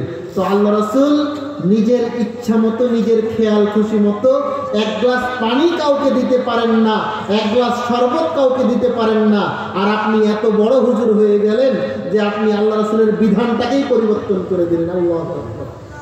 আপনি চিন্তাও করলেন না যে আমি যেই কাজটা করছি সেই কাজটা ভুল, আমি যেই কাজটা করছি সেই কাজ ভুল, এটা আপনি চিন্তাও করলেন না, বিবেচনাও করলেন না। সম্মানিত উপস্থিতি, আবু হুরায়রা রাদিয়াল্লাহু তাআলা আনহু বলেন, রাসূল সাল্লাল্লাহু আলাইহি ওয়াসাল্লাম বলেছেন, আদ-দুআ মুখুল ইবাদা, দোয়াই হচ্ছে ইবাদত। কবুল হবে না কেন? দোয়াই হচ্ছে ইবাদত, কবুল হবে না কেন? অবশ্যই কবুল হবে। আবু হুরায়রা রাদিয়াল্লাহু তাআলা আনহু বলেন, রাসূল সাল্লাল্লাহু আলাইহি ওয়াসাল্লাম বলেছেন, লাইসা শাইউন আকরামু আলাল্লাহি মিনাদ দুআ, আল্লাহর নিকটে পৃথিবীর বুকের সবচাইতে সম্মানিত ইবাদত হচ্ছে দোয়া করা। সবচাইতে সম্মানিত ইবাদত আল্লাহর নিকটে দোয়া করা। আপনি আল্লাহর নিকটে চাইবেন, আপনি আল্লাহর নিকটে প্রার্থনা করবেন। এই চাওয়া, এই প্রার্থনা করা আল্লাহর নিকটে সবচাইতে সম্মানিত ইবাদত। সুবহানাল্লাহ। আবু হুরায়রা রাদিয়াল্লাহু তাআলা আনহু বলেন, রাসূল সাল্লাল্লাহু আলাইহি ওয়াসাল্লাম বলেছেন, মান লাম ইয়াদা আল্লাহ ইয়াগযব আলাইহি, যেই ব্যক্তি আল্লাহর নিকটে দোয়া করে না, যেই ব্যক্তি আল্লাহর নিকটে কিছু চায় না, ইয়াগযব আলাইহি, ওই ব্যক্তির উপরে আল্লাহর রাগ, ওই ব্যক্তির উপরে আল্লাহ রাগান্বিত। এবার বলেন, আপনি যে সব সময় মুখটা বন্ধ করে আছেন, আল্লাহর নিকটে যে কিছু চাচ্ছেন না, আপনি না চাওয়ার কারণে আল্লাহর রাগ হচ্ছে আপনার উপরে। আপনি আল্লাহর নিকটে চাচ্ছেন না, আপনি আল্লাহর নিকটে দোয়া করছেন না দেখে আল্লাহর রাগ বর্ষণ হচ্ছে আপনার উপরে। মুখটা বন্ধ করে রেখেছেন কেন? সব সময় বলবেন আস্তাগফিরুল্লাহ, এটাই তো একটা দোয়া। আস্তাগফিরুল্লাহ, আল্লাহ আমার পাপগুলো তুমি ক্ষমা করে দাও। আল্লাহকে বলবেন আল্লাহ আপনার কি চাওয়ার আছে, কি চান আপনি, আপনার যা চাওয়ার আছে আপনি সব আল্লাহর নিকটে পেশ করুন, আল্লাহ আপনার দোয়া কবুল করবেন। বরং আপনি যদি না দোয়া করেন, আপনি যদি আল্লাহর নিকটে না চান, তাহলে আল্লাহ আপনার উপর রাগ করেন। তাহলে আল্লাহর রাগ নেওয়া কি দরকার আছে? আল্লাহর রাগ নেওয়ার দরকার আছে? আল্লাহ যেটাতে খুশি হন সেটাই তো করতে হবে। আর দোয়াটাই হচ্ছে আল্লাহর নিকটে সবচাইতে প্রিয় ইবাদত। আল্লাহর নিকটে সবচাইতে সম্মানিত ইবাদত হচ্ছে দোয়া। তাহলে আপনি দোয়া করবেন না কেন? আল্লাহর নিকটে চাইবেন না কেন? দেখেন তো আল্লাহ রাসূল কি বলছেন। আল্লাহ রাসূল সাল্লাল্লাহু আলাইহি ওয়াসাল্লাম বলেছেন, লা ইয়াসআলু আহাদুকুম রাব্বাহু হাজাতাহু কুল্লুহা, তোমাদের সকল চাওয়া তোমরা আল্লাহর কাছে পেশ করো। যা চাও, যা তোমাদের চাওয়ার আছে সব কিছুই তোমরা আল্লাহর নিকটে পেশ করো। হাত্তা ইয়াসআলু শি'সা নি'লিহি ইযান কাতাহা, এমন কি তোমার জুতার ফিতা ছিঁড়ে গেছে, তোমার স্যান্ডেলের ফিতা ছিঁড়ে গেছে, এটাও আল্লাহর কাছে চাও যে আল্লাহ আমার স্যান্ডেলের ফিতা, আমার জুতার ফিতা ছিঁড়ে গেছে, আল্লাহ আমাকে একটা হয় জুতার ফিতা দিয়ে দাও, আর না হলে আমাকে এক জোড়া নতুন স্যান্ডেল জুতা কিনে দাও। চাইবেন কার কাছে? আল্লাহর কাছে। পদ্ধতি শিখিয়ে দিচ্ছেন আল্লাহ রাসূল, পদ্ধতি শিখিয়ে দিচ্ছেন আল্লাহ রাসূল, আপনাকে চাইতে হবে। জুতার ফিতা চাওয়া দিয়ে আল্লাহ রাসূল বুঝাতে চাচ্ছেন ক্ষুদ্র থেকে ক্ষুদ্রতম জিনিস। আপনার একটু লবণ প্রয়োজন, আপনার স্ত্রী রান্না করছে, রান্না করতে করতে তার লবণ শেষ হয়ে গেছে, লবণের প্রয়োজন, আল্লাহর নিকটে চান আল্লাহ লবণ শেষ হয়ে গেছে, আল্লাহ একটু লবণের ব্যবস্থা করে দাও তো। এমন না যে আল্লাহ সরাসরি আপনার ঘরে লবণ দিয়ে যাবে, এমনটা না। আপনি পরে আবার আমাকে ভুল বুঝবেন যে হুজুর আপনি তো বলে গেছেন এরকম, কই আমার ঘরে তো আমি লবণ পাইলাম না। আপনি আল্লাহর কাছে চাইবেন আল্লাহ ব্যবস্থা করে দাও, এরপরে আপনি এবার প্রতিবেশীর কাছে গিয়ে বলেন আমার লবণ শেষ হয়ে গেছে, আমার একটু লবণ ধার দাও বা এমনি একটু লবণ দাও, দেখবেন আপনার প্রতিবেশী আপনাকে লবণ দিয়ে দিয়েছে। আর আল্লাহর কাছে না চেয়ে যদি আপনি এবার প্রতিবেশীর কাছে গিয়ে বলেন যে আমার লবণ শেষ হয়ে গেছে, আমাকে একটু লবণ দাও, আপনার প্রতিবেশী বলবে আমারই শেষ হয়ে গেছে, আমি দিব কোথা থেকে? ওই যে আল্লাহর কাছে চাইলেন না, আল্লাহ ব্যবস্থাও করবেন না।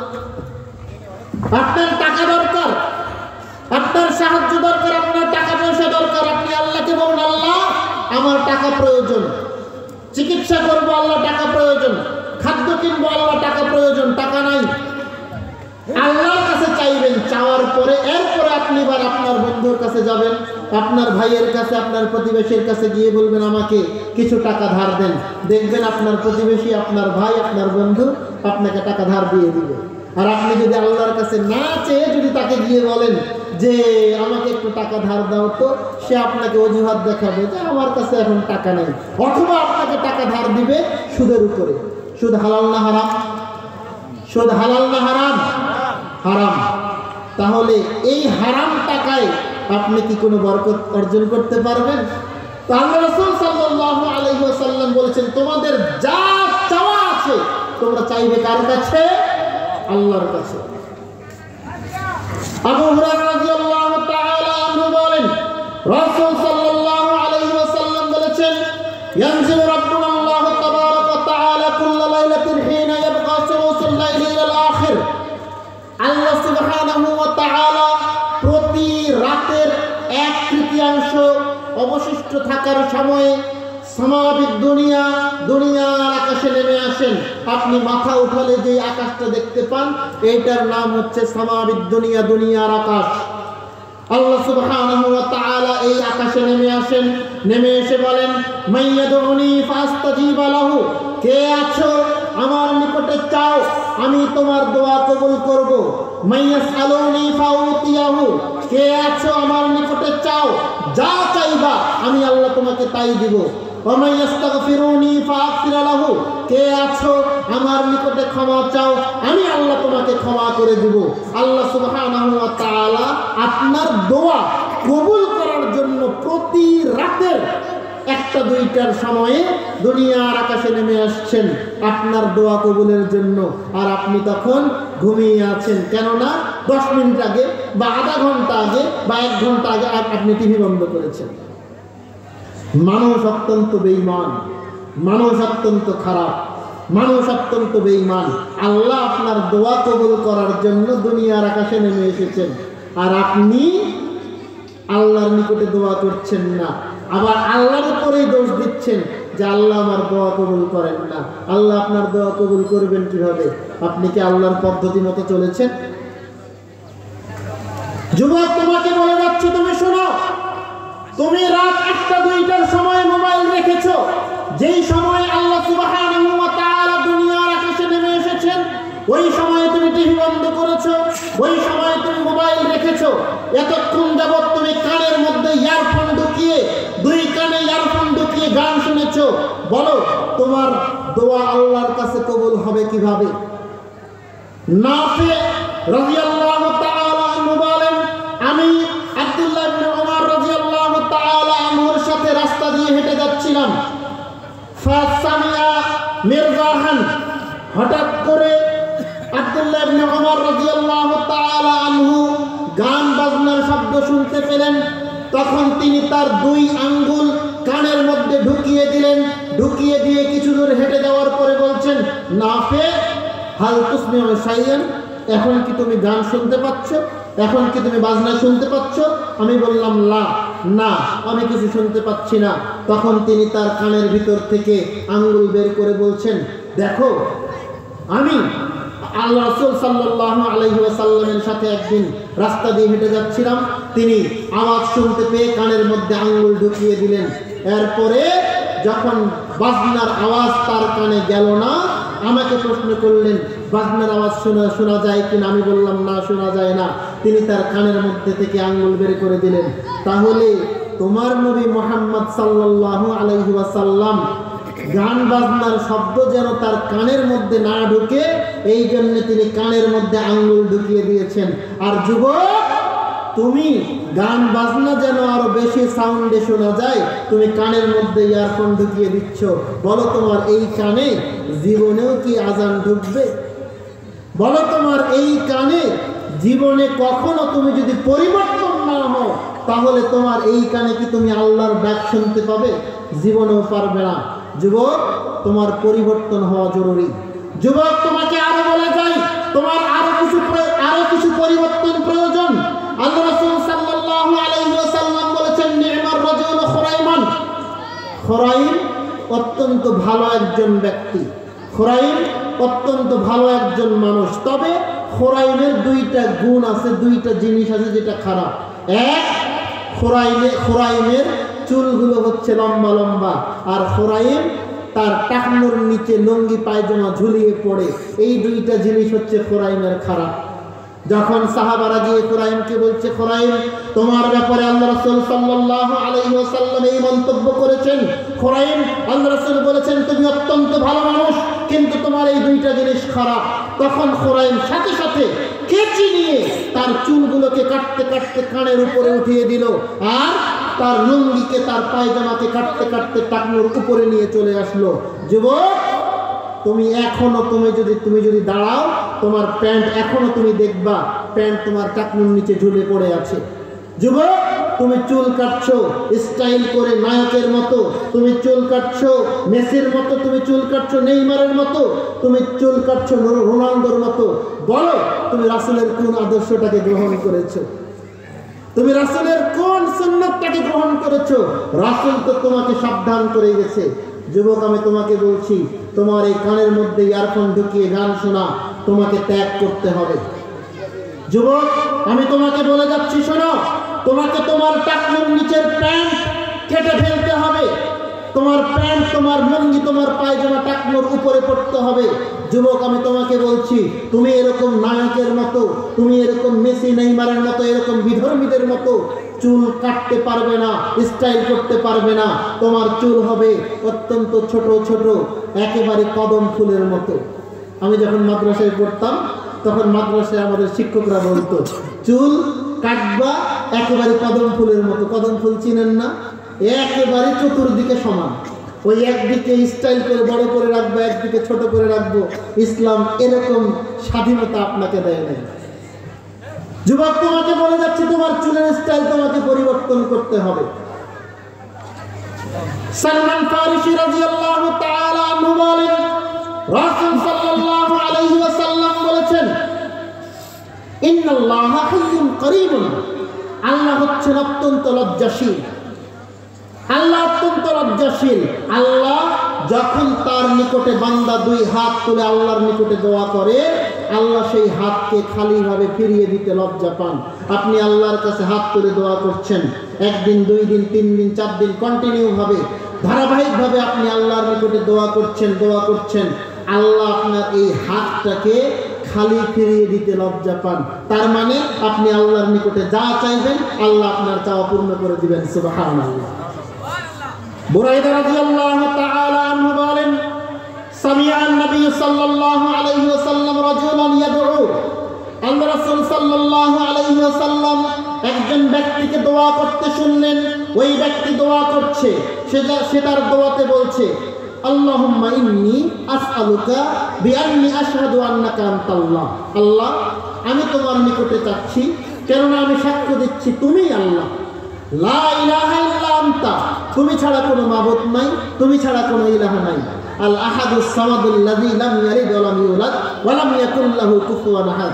আল্লাহ তুমি এক, তুমি অদ্বিতীয়, তোমার কোনো সমকক্ষ নাই, তুমি কাউকে জন্ম দাও নাই, তোমার কাছ থেকে কেউ জন্মগ্রহণ করেন নাই। এই ভাষা ব্যবহার করে, এইভাবে আল্লাহর প্রশংসা করে ওই ব্যক্তি আল্লাহর নিকটে দোয়া করছে। আল্লাহ রাসূল সাল্লাল্লাহু আলাইহি ওয়াসাল্লাম বলছেন, ওয়াল্লাযী নাফসি বিয়াদিহি, সেই আল্লাহর কসম করে বলছি যেই আল্লাহর হাতে আমার প্রাণ রয়েছে, যেই আল্লাহর হাতে আমার জীবন রয়েছে, সেই আল্লাহর কসম করে বলছি, লাকাদ সাআলাল্লাহা বিইসমিহিল আযম, এই লোক আল্লাহর প্রশংসনীয় বড় বড় নাম ব্যবহার করে আল্লাহর নিকটে দোয়া করছে। ওয়াল্লাযী ইযা দুইয়া বিহি আজাবা, এই নাম ব্যবহার করে, এই দোয়া ব্যবহার করে যখন একজন ব্যক্তি আল্লাহর নিকটে দোয়া করবে, আল্লাহ তার দোয়া কবুল করবেন। ওয়াইদা সুইলা বিহি আতা, এই দোয়া ব্যবহার করে, এই শব্দগুলো, এই বাক্যগুলো ব্যবহার করে যখন একজন মানুষ আল্লাহর নিকটে কিছু চাইবে, সে যা চাইবে আল্লাহ তার চাওয়া পূর্ণ করে দিবেন। সুবহানাল্লাহ। তাহলে আল্লাহর কাছে দোয়া কবুল করার জন্য, করিয়ে নেওয়ার জন্য একটা পদ্ধতি হচ্ছে ইসমে আজম। এটা মুখস্থ করতে হবে আপনাকে আমাকে। সাদ ইবনে আবি ওয়াক্কাস রাদিয়াল্লাহু তাআলা আনহু বলেন, রাসূল সাল্লাল্লাহু আলাইহি ওয়াসাল্লাম বলেছেন, দাওয়াতু জিবরুনি, মাছওয়ালার দোয়া, যখন সে দোয়া করেছিল ফি বাতনিল হুত, মাছের পেটের ভিতর থেকে সে যখন দোয়া করেছিল, সে বলেছিল, লা ইলাহা ইল্লা আনতা সুবহানাকা ইন্নী কুনতু মিনাজ জালিমিন। এইভাবে আল্লাহর প্রশংসা করে সে দোয়া করেছিল, আল্লাহ তার দোয়া কবুল করেছেন, আল্লাহ তার দোয়া কবুল করে নিয়েছেন। মানুষ শোনো, এই দোয়া বলে, এই দোয়া ব্যবহার করে যখন কোনো মুসলিম নারী পুরুষ আল্লাহর নিকটে কিছু চাইবে, ফাউস্তুজিবা লাহু, আল্লাহ তার দোয়া কবুল করবেন। সুবহানাল্লাহ। তাহলে দুইটা জিনিস পেলেন। এক, ইসমে আজম, আল্লাহুম্মা ইন্নী আসআলুকা বিআন্নী আশহাদু আন্নাকা আনতাল্লাহ, লা ইলাহা ইল্লা আনতাল আহাদুস সামাদুল্লাযী লাম ইয়ালিদ ওয়া লাম ইউলাদ ওয়া লাম ইয়াকুল লাহু কুফুয়ান আহাদ। এরপরে আপনি পেলেন, লা ইলাহা ইল্লা আনতা সুবহানাকা ইন্নী কুনতু মিনাজ জালিমিন। এই দোয়াগুলো ব্যবহার করে আল্লাহর নিকটে যখন আপনি কিছু চাইবেন, আল্লাহ আপনার দোয়া অবশ্যই কবুল করবেন, করবেনই। আপনাকে এই বিশ্বাস রাখতে হবে যে আল্লাহ আমার দোয়া কবুল করবেনই করবেন। এই বিশ্বাস রেখে আপনাকে আল্লাহর দরবারে দোয়া করতে হবে। রাসূল সাল্লাল্লাহু আলাইহি ওয়াসাল্লাম বলেছেন, লা তাদউ আলা আনফুসিকুম ওয়ালা আওলাদুকুম, মানুষ শোনো, তোমরা কখনো নিজেদের উপরে অভিশাপ করিও না, তোমাদের সন্তান সন্ততির উপরে অভিশাপ করিও না, তোমাদের ভাই বোনের উপরে অভিশাপ করিও না, তোমাদের ধন সম্পদের উপরে অভিশাপ করিও না। নিজের উপরে অভিশাপ বলতে মানুষ বলছে, মানুষের মুখের কথা, এত ভেজাল, এত কষ্ট, এত দুঃখ, এত অভাব, ভালো লাগে না, আমার যে মরণ হয় না কেন, বলে না এরকম কথা, আমার যে মরণ হয় না কেন, এই কথা বলা যাবে না। এটাই হচ্ছে নিজের প্রতি অভিশাপ। আল্লাহ রাসূল বলছেন, লা তাদউ আলা আনফুসিকুম, খবরদার নিজের উপরে অভিশাপ করিও না, ওয়ালা আওলাদুকুম, তোমাদের সন্তানের উপরে অভিশাপ করিও না। আপনি বলছেন এত মানুষ মরে, তুই কেন মরিস না? আমাদের গ্রাম অঞ্চলের ভাষা। আপনার ছেলে, আপনার মেয়ে কোনো একটা দোষ করেছে, কোনো একটা অপরাধ করেছে, আপনি ডাইরেক্ট বলছেন এত মানুষ মরে, তুই মরিস না কেন? আপনি ডাইরেক্ট বলছেন যে রাস্তাঘাটে ট্রাকের নিচে পড়ে মরে। এটা আপনাদের কথা। আল্লাহ রাসূল সাল্লাল্লাহু আলাইহি ওয়াসাল্লাম বলেছেন, খবরদার সন্তানের উপরে অভিশাপ করিও না, ভাই বোনের উপরে অভিশাপ করিও না, নিজের সম্পদের উপরে অভিশাপ করিও না। কেননা এই অভিশাপ যদি দোয়া কবুলের সময় হয়ে যায়, তাহলে আল্লাহ তা কবুল করে নিতেই পারে। মুআয ইবনে জাবাল রাদিয়াল্লাহু তাআলা আনহুকে যখন আল্লাহ রাসূল সাল্লাল্লাহু আলাইহি ওয়াসাল্লাম ইয়ামানের গভর্নর করে পাঠাচ্ছিলেন, তখন মুআয ইবনে জাবালকে শেষ যেই উপদেশ দিয়েছিলেন সেটা হচ্ছে, মুআয, তুমি ফাস্তানিবু বিদুআইল মাজলুম, তুমি মাজলুমের দোয়া থেকে, মাজলুমের বদদোয়া থেকে বেঁচে থাকো। কেননা যখন একজন মানুষ তোমার উপরে অভিশাপ করবে, এই অভিশাপ যদি সঠিক হয়, এই অভিশাপ যদি ন্যায় হয়, ন্যায়সঙ্গত অভিশাপ হয়, তাহলে এই অভিশাপের মাঝে আর আল্লাহর মাঝে কোনো পর্দা থাকে না, মানে এই অভিশাপ সরাসরি আল্লাহর দরবারে কবুল হবে। সুতরাং অভিশাপ থেকে বেঁচে থাকতে হবে। সম্মানিত উপস্থিতি, আপনাকে বেশি দূর যেতে হবে না, আপনি রিসেন্ট আপনার দেশের দিকে খেয়াল করে দেখেন। এই যে জুলাই মাসে, আগস্ট মাসে এদেশের জনগণ, এদেশের ছাত্র সমাজ, এদেশের ছাত্র জনতা গণ অভ্যুত্থান করল ফ্যাসিস্ট সরকার, ফ্যাসিবাদী সরকার, প্রধানমন্ত্রীর বিরুদ্ধে। আপনি কি মনে করেন যে প্রধানমন্ত্রীর এই একটা কথাই তার পতন করে দিয়েছে? সে কি বলেছে? রাজাকারের সন্তানরাই কি মেধাবী, এরকম একটা কথা বলেছে, তাই না? তো এই একটা কথাই কি তাকে পতন করে দিয়েছে? এটা কি আপনার মনে হয়? জি না। দীর্ঘ 17 বছর যাবত মানুষের উপর অত্যাচার করেছে, নির্যাতন করেছে, মানুষ তার উপর অভিশাপ দিয়েছে। শত শত মানুষকে আয়না ঘরের মধ্যে ঢুকিয়ে রেখেছিল, শত শত মানুষকে বিনা দোষে, বিনা অপরাধে কারাগারে নিক্ষেপ করে দিয়েছে। শত শত আলেম ওলামাকে বিনা দোষে, বিনা অপরাধে ফাঁসিতে হত্যা করেছে, কষ্ট দিয়েছে, যাবজ্জীবন কারাদণ্ডে দণ্ডিত করেছে শত শত আলেম ওলামাকে। এই অভিশাপ কি লাগে নাই? কি মনে করেছেন মানুষের অভিশাপের কারণে এই সরকারের পতন হয়েছে? এটা আমার গবেষণার ফল,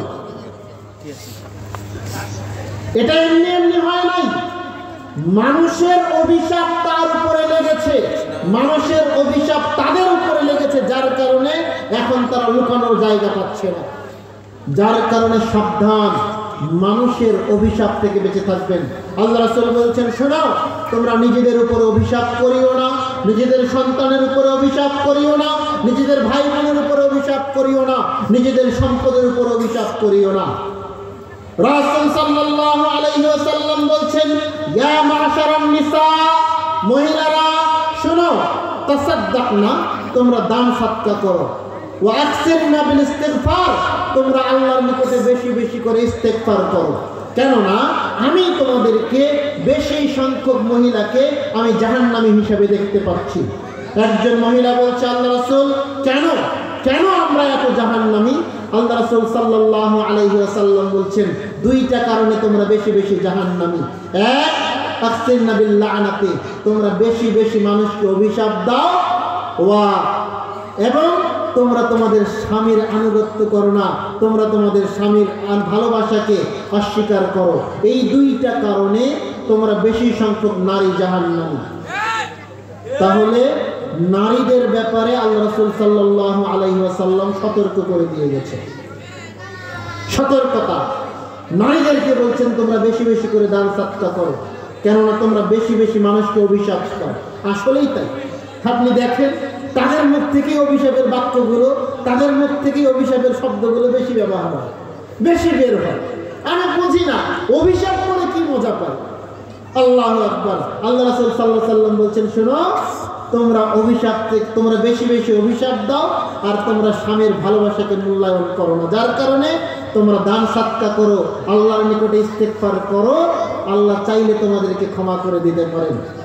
আল্লাহ রাসূল সাল্লাল্লাহু আলাইহি ওয়াসাল্লাম বলেছেন, ইত্তালাআতুন নার, আমি জাহান্নামে উকি মেরে দেখলাম, ফারাইতু আহলাহা আকসারু আহলাহা নিসা, আমি দেখলাম জাহান্নামের অধিকাংশ অধিবাসী হচ্ছে নারী।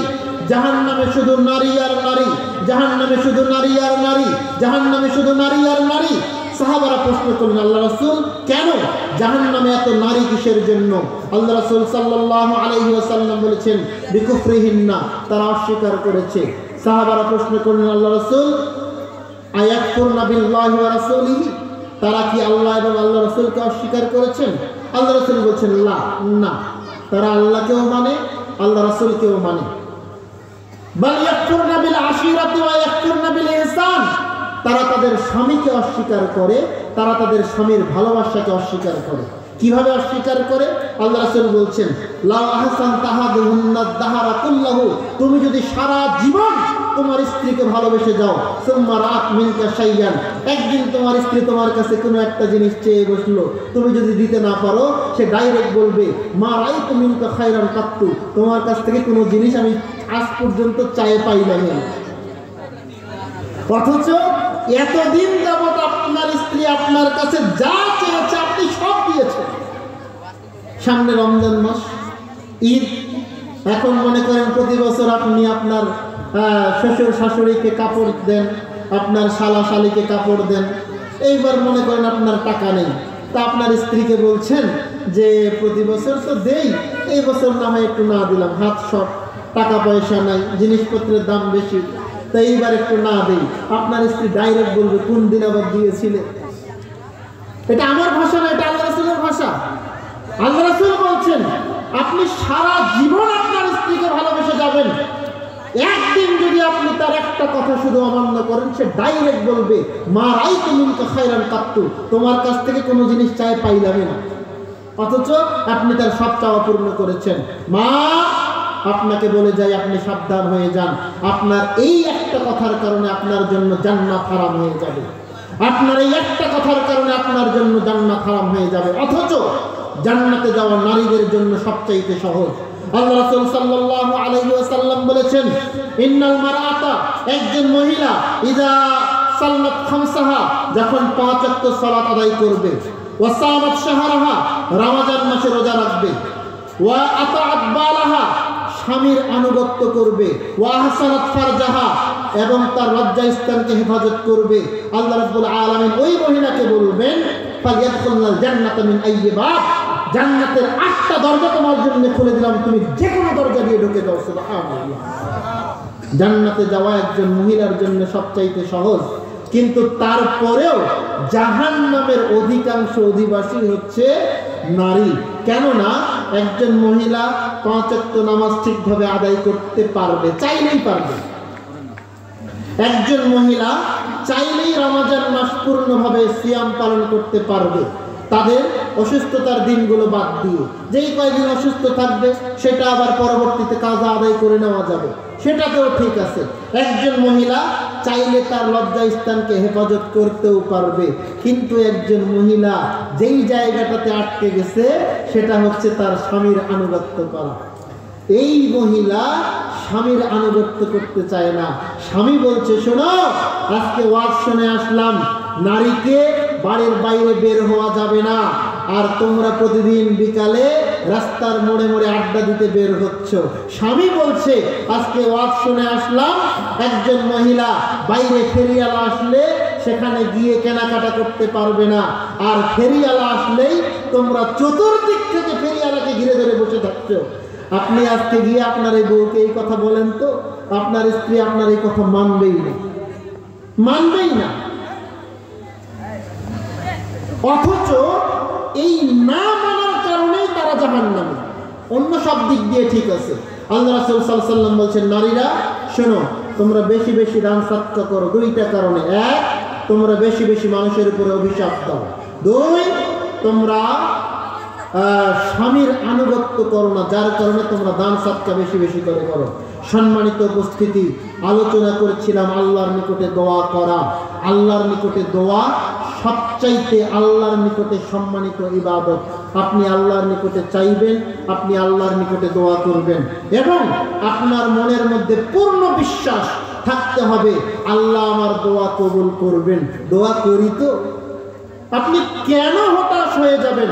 আল্লাহ যেখানে বলছেন ইয়া ইবাদিয়াল্লাযীনা আসরাফু আলা আনফুসিহিম, শোনো আমার বান্দারা যারা তোমরা পাপ করেছো, লা তাকনাতু মির রাহমাতিল্লাহ, তোমরা আল্লাহর রহমত থেকে নিরাশ হয়ো না।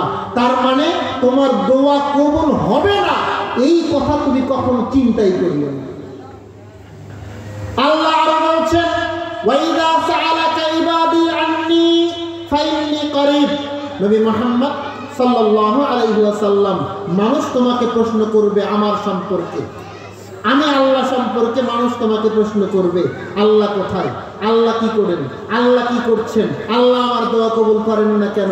মানুষ এরকম বিভিন্ন রকমের কথা তোমাকে বলবে, তুমি বলবে ফাইন্নী করিব, আল্লাহ তোমাদের অত্যন্ত নিকটে আছে। আল্লাহ তোমার খুব কাছে রয়েছেন। উজিবু দাওয়াতাদ দাঈ ইযা দাআনি, মানুষ যখনই আমার নিকটে চাইবে, মানুষ যখনই আমার নিকটে দোয়া করবে, আমি তার দোয়া কবুল করব। সুবহানাল্লাহ। আপনি আল্লাহর নিকটে চান তো, চাইতে থাকেন, কি চাওয়ার আছে? বিশেষ করে দোয়া কবুলের যে সময়গুলো আল্লাহ রাসূল দিয়েছেন, আপনার উচিত সেই সময়গুলোতে দোয়া করা।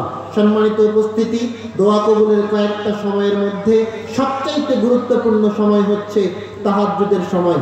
তাহাজ্জুদের সময় রাত 1টা, 2টা, 3টা, ফজরের আগ পর্যন্ত এই সময়টাতে দোয়া করলে দোয়া কবুল হয়।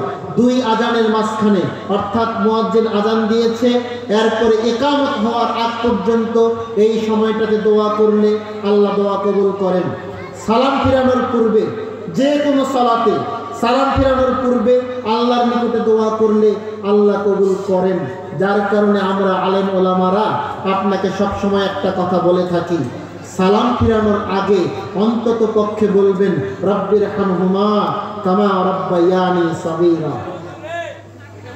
অন্তত পক্ষে সালাম ফিরানোর আগে এই দোয়াটা পড়ে তারপরে সালাম ফিরবেন, কেননা ওটা হচ্ছে দোয়া কবুলের সময়। ওই সময় আপনি দোয়া করবেন, আপনার কি চাই? আপনি বলবেন আল্লাহুম্মা আকসির মালি ওয়া ওয়ালাদি ওয়া বারিক লি ফিমা আতাইতানি, আল্লাহ আমার ধন সম্পদ বাড়িয়ে দাও, আমার সন্তান সন্ততি বাড়িয়ে দাও, আল্লাহ আমার ধন সম্পদে, আমার সন্তান সন্ততিতে তুমি বরকত দান করো। এই দোয়াগুলো পড়ে তারপরে সালাম ফিরবেন। এরপরে যখন সূর্য মাথার উপর থেকে একটু পশ্চিম দিকে হেলে যাবে, এই সময় দোয়া করলে আল্লাহ দোয়া কবুল করেন। এরপরে বৃষ্টি যখন হবে, বৃষ্টি হওয়ার সময় দোয়া করলে আল্লাহ দোয়া কবুল করেন। এরকম দোয়া কবুলের অনেক জায়গা রয়েছে, অনেক ক্ষেত্র রয়েছে, আপনাকে দোয়া করতে হবে। দোয়া করা আপনার আমার জন্যে অত্যন্ত গুরুত্বপূর্ণ, অত্যন্ত অত্যাবশ্যক একটা বিষয়, অত্যন্ত আবশ্যকীয় একটা বিষয়। আমি তো শুধু মনে করি ওই দোয়া মানে ফরজ নামাজের পরে হুজুর একদম দলবদ্ধভাবে হাত তুলে দোয়া করবে। আমরা দোয়া বলতে এটা ছাড়া কিছুই বুঝি না, কিন্তু আসলে দোয়া বলতে এটা নয়। ওটা দোয়া ঠিক আছে, কিন্তু আপনি এই যে আল্লাহ রাব্বুল আলামিন শুরুতেই বলছেন ওয়াজকুর রাব্বাকা ফি নাফসিকা তাযাররুআন ওয়া খীফা, তোমরা আল্লাহর নিকটে চাও, আল্লাহর নিকটে দোয়া করো একাকীভাবে, গোপনীয়ভাবে, বিনয়ের সাথে, ভয় ভীতি নিয়ে। এই দোয়াটাই আল্লাহর নিকটে সবচাইতে প্রিয়। তাহলে আপনি কেন ওই শুধুমাত্র ফরজ নামাজের পরে দলবদ্ধ দোয়া নিয়ে ব্যস্ত হয়ে পড়ে আছেন বলেন? আপনি একাকী করতে পারেন না? আপনি কি মনে করছেন যে হুজুর আমি তো আরবিতে এগুলো কিছু বলতে পারি না? আপনার দরকার নাই, আপনি এগুলো শিখে নেন, এগুলো আপনার প্রয়োজন আছে। যতদিন শিখতে পারবেন না আপনি আপনার ভাষাতে, আপনার গ্রামের ভাষা, এটা তো আমাদের দিনাজপুর বিরল, আমাদের দিনাজপুর বিরলের ভাষা মুই তুই। আপনি আল্লাহর কাছে এইভাবে চান, আল্লাহ মক 1 বিঘা জমি দিই, আল্লাহ ওটাই কবুল করবেন। আপনার ভাষায় বললাম। আপনি কি মনে করেছেন আল্লাহ আপনার বিরলের ভাষা বুঝেন না? আল্লাহ কি আপনার বিরলের ভাষা বুঝেন না? আপনি আল্লাহর কাছে এইভাবে চান, আল্লাহ মই খুব অসুস্থ, আল্লাহ মক তুই সুস্থ করে দিই, আমাদের ভাষায় বললাম। আপনি কি মনে করেছেন আল্লাহ আপনার এই দোয়া কবুল করবেন না? অবশ্যই করবেন। আপনাকে আল্লাহর নিকটে চাইতে হবে, আপনাকে আল্লাহর কাছে চাইতে হবে। সম্মানিত উপস্থিতি, আসুন আমরা আল্লাহর কাছে বেশি বেশি করে চাই, আমরা আল্লাহর কাছে বেশি বেশি করে প্রার্থনা করি, আমরা আল্লাহর কাছে বেশি বেশি করে যা চাওয়া শুধু একমাত্র আল্লাহর দরবারে পেশ করি। আল্লাহ রাব্বুল আলামিন অবশ্যই আমাদের দোয়া শুনবেন, অবশ্যই আমাদের দোয়া শুনবেন, অবশ্যই আমাদের দোয়া কবুল করবেন। এই বিশ্বাস আপনার মধ্যে রাখতে হবে, তবেই আপনার দোয়া আল্লাহর দরবারে কবুল হবে। আপনি যদি গাফিল হয়ে, বেখেয়ালি হয়ে, তাড়াহুড়া করে দোয়া করেন, এই দোয়া আল্লাহর দরবারে কবুল হবে না। আপনি যদি দোয়া করতে করতে করতে করতে বিরক্ত হয়ে, হতাশ হয়ে দোয়া করা ছেড়ে দেন, এই দোয়া আল্লাহর দরবারে অবশ্যই কবুল হবে না। আপনাকে এগুলো থেকে বেঁচে থাকতে হবে। আল্লাহ রাব্বুল আলামিন আপনাকে আমাকে আল্লাহর নিকটে দোয়া করার তৌফিক দান করুক আল্লাহুম্মা আমিন। আমরা যেন আমাদের সকল চাওয়া, আমরা যেন আমাদের সকল আবদার আল্লাহর দরবারে পেশ করতে পারি। আল্লাহ সেই ঈমানি শক্তি আপনার আমার মধ্যে দান করুক আল্লাহুম্মা আমিন। দোয়া কবুলের একটা গুরুত্বপূর্ণ শর্ত রয়েছে, সেটা হচ্ছে ইবাদত কবুলের, যে কোনো ইবাদত কবুলের এবং দোয়া কবুলের শর্ত হচ্ছে আপনার রিজিক হালাল হতে হবে। আল্লাহ রাসূল সাল্লাল্লাহু আলাইহি ওয়াসাল্লাম বলেছেন, ইন্নাল্লাহা তাইয়্যিবুন, আল্লাহ পবিত্র, লা ইকবালু ইল্লা তাইয়্যিবা, আল্লাহ অপবিত্র জিনিস, হারাম জিনিসকে আল্লাহ গ্রহণ করেন না, কবুল করেন না। ইন্নাল্লাহা আমারাল মুমিনিনা বিমা আমারা বিহিল মুরসালিন, আল্লাহ মুমিনদেরকে, মুসলমানদেরকে ওটাই আদেশ করেছেন যেই আদেশ তিনি নবী রাসূলকে করেছেন। নবী রাসূলের জন্য আল্লাহর আদেশ হালাল খাবার ভক্ষণ করো, সাধারণ মানুষের জন্য আদেশ হালাল খাবার ভক্ষণ করতে হবে, হালালভাবে জীবনযাপন করতে হবে। সুম্মা যাকারা রাজুলা, এরপর আল্লাহ রাসূল সাল্লাল্লাহু আলাইহি ওয়াসাল্লাম একজন ব্যক্তির উদাহরণ দিচ্ছেন, ইউতিলুস সাফারা, যেই লোক লম্বা সফর করেছে, আশআসা আকবারা, লম্বা সফর করার কারণে তার চুলগুলো উস্কো খুস্কো হয়ে গেছে, তার জামা কাপড় ধুলাবালুতে নোংরা হয়ে গেছে। ইয়ামুদ্দু ইয়াদাইহি ইলাস সামা, এরপরে সে আল্লাহর নিকটে হাত তুলে বলছে, ইয়া রাব্বি, ইয়া রাব্বি, আল্লাহ আমি বিপদে পড়েছি, আল্লাহ আপনি আমার দোয়া কবুল করুন। কিন্তু আল্লাহ তার দোয়া কবুল করছেন না। কেন করছেন না?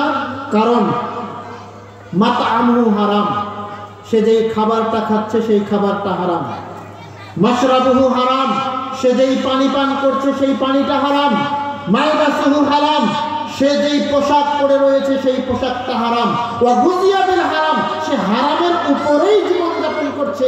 ফান্না ইস্তাজাবু লাহু, তাহলে তার দোয়া কিভাবে কবুল হবে? তাহলে দোয়া কবুল হওয়ার আরেকটা গুরুত্বপূর্ণ শর্ত হচ্ছে আপনার রিজিক হতে হবে হালাল।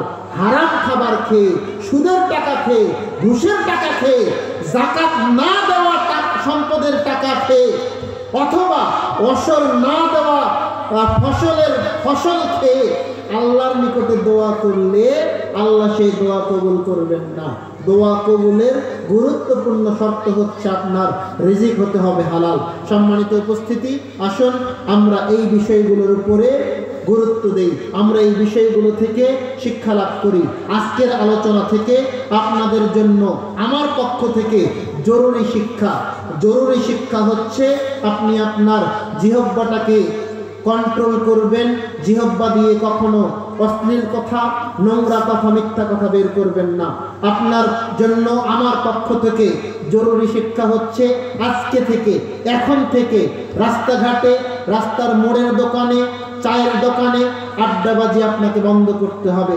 মনে রাখবেন, আড্ডা করতে যাবেন আপনার দ্বারা পাপ হবে, এমন পাপ হবে ওই পাপ আল্লাহ আপনাকে ক্ষমা করবেন না। কেননা ওটা হচ্ছে হাক্কুল ইবাদ, আপনি মানুষের বদনাম করেছেন। ওই মানুষ যতক্ষণ আপনাকে ক্ষমা করবেন না, আল্লাহ আপনাকে ক্ষমা করবেন। আজকের আলোচনা থেকে আপনার জন্য গুরুত্বপূর্ণ শিক্ষা হচ্ছে আপনাকে আল্লাহর নিকটে চাইতে হবে, আপনাকে আল্লাহর নিকটে দোয়া করতে হবে, এবং দোয়া করার সময় এই বিশ্বাস, এই ইয়াকিন আপনার জন্য থাকতে হবে যে আমার দোয়া অবশ্যই আল্লাহর দরবারে কবুল হবেই হবে। কবুল হবে না কেন?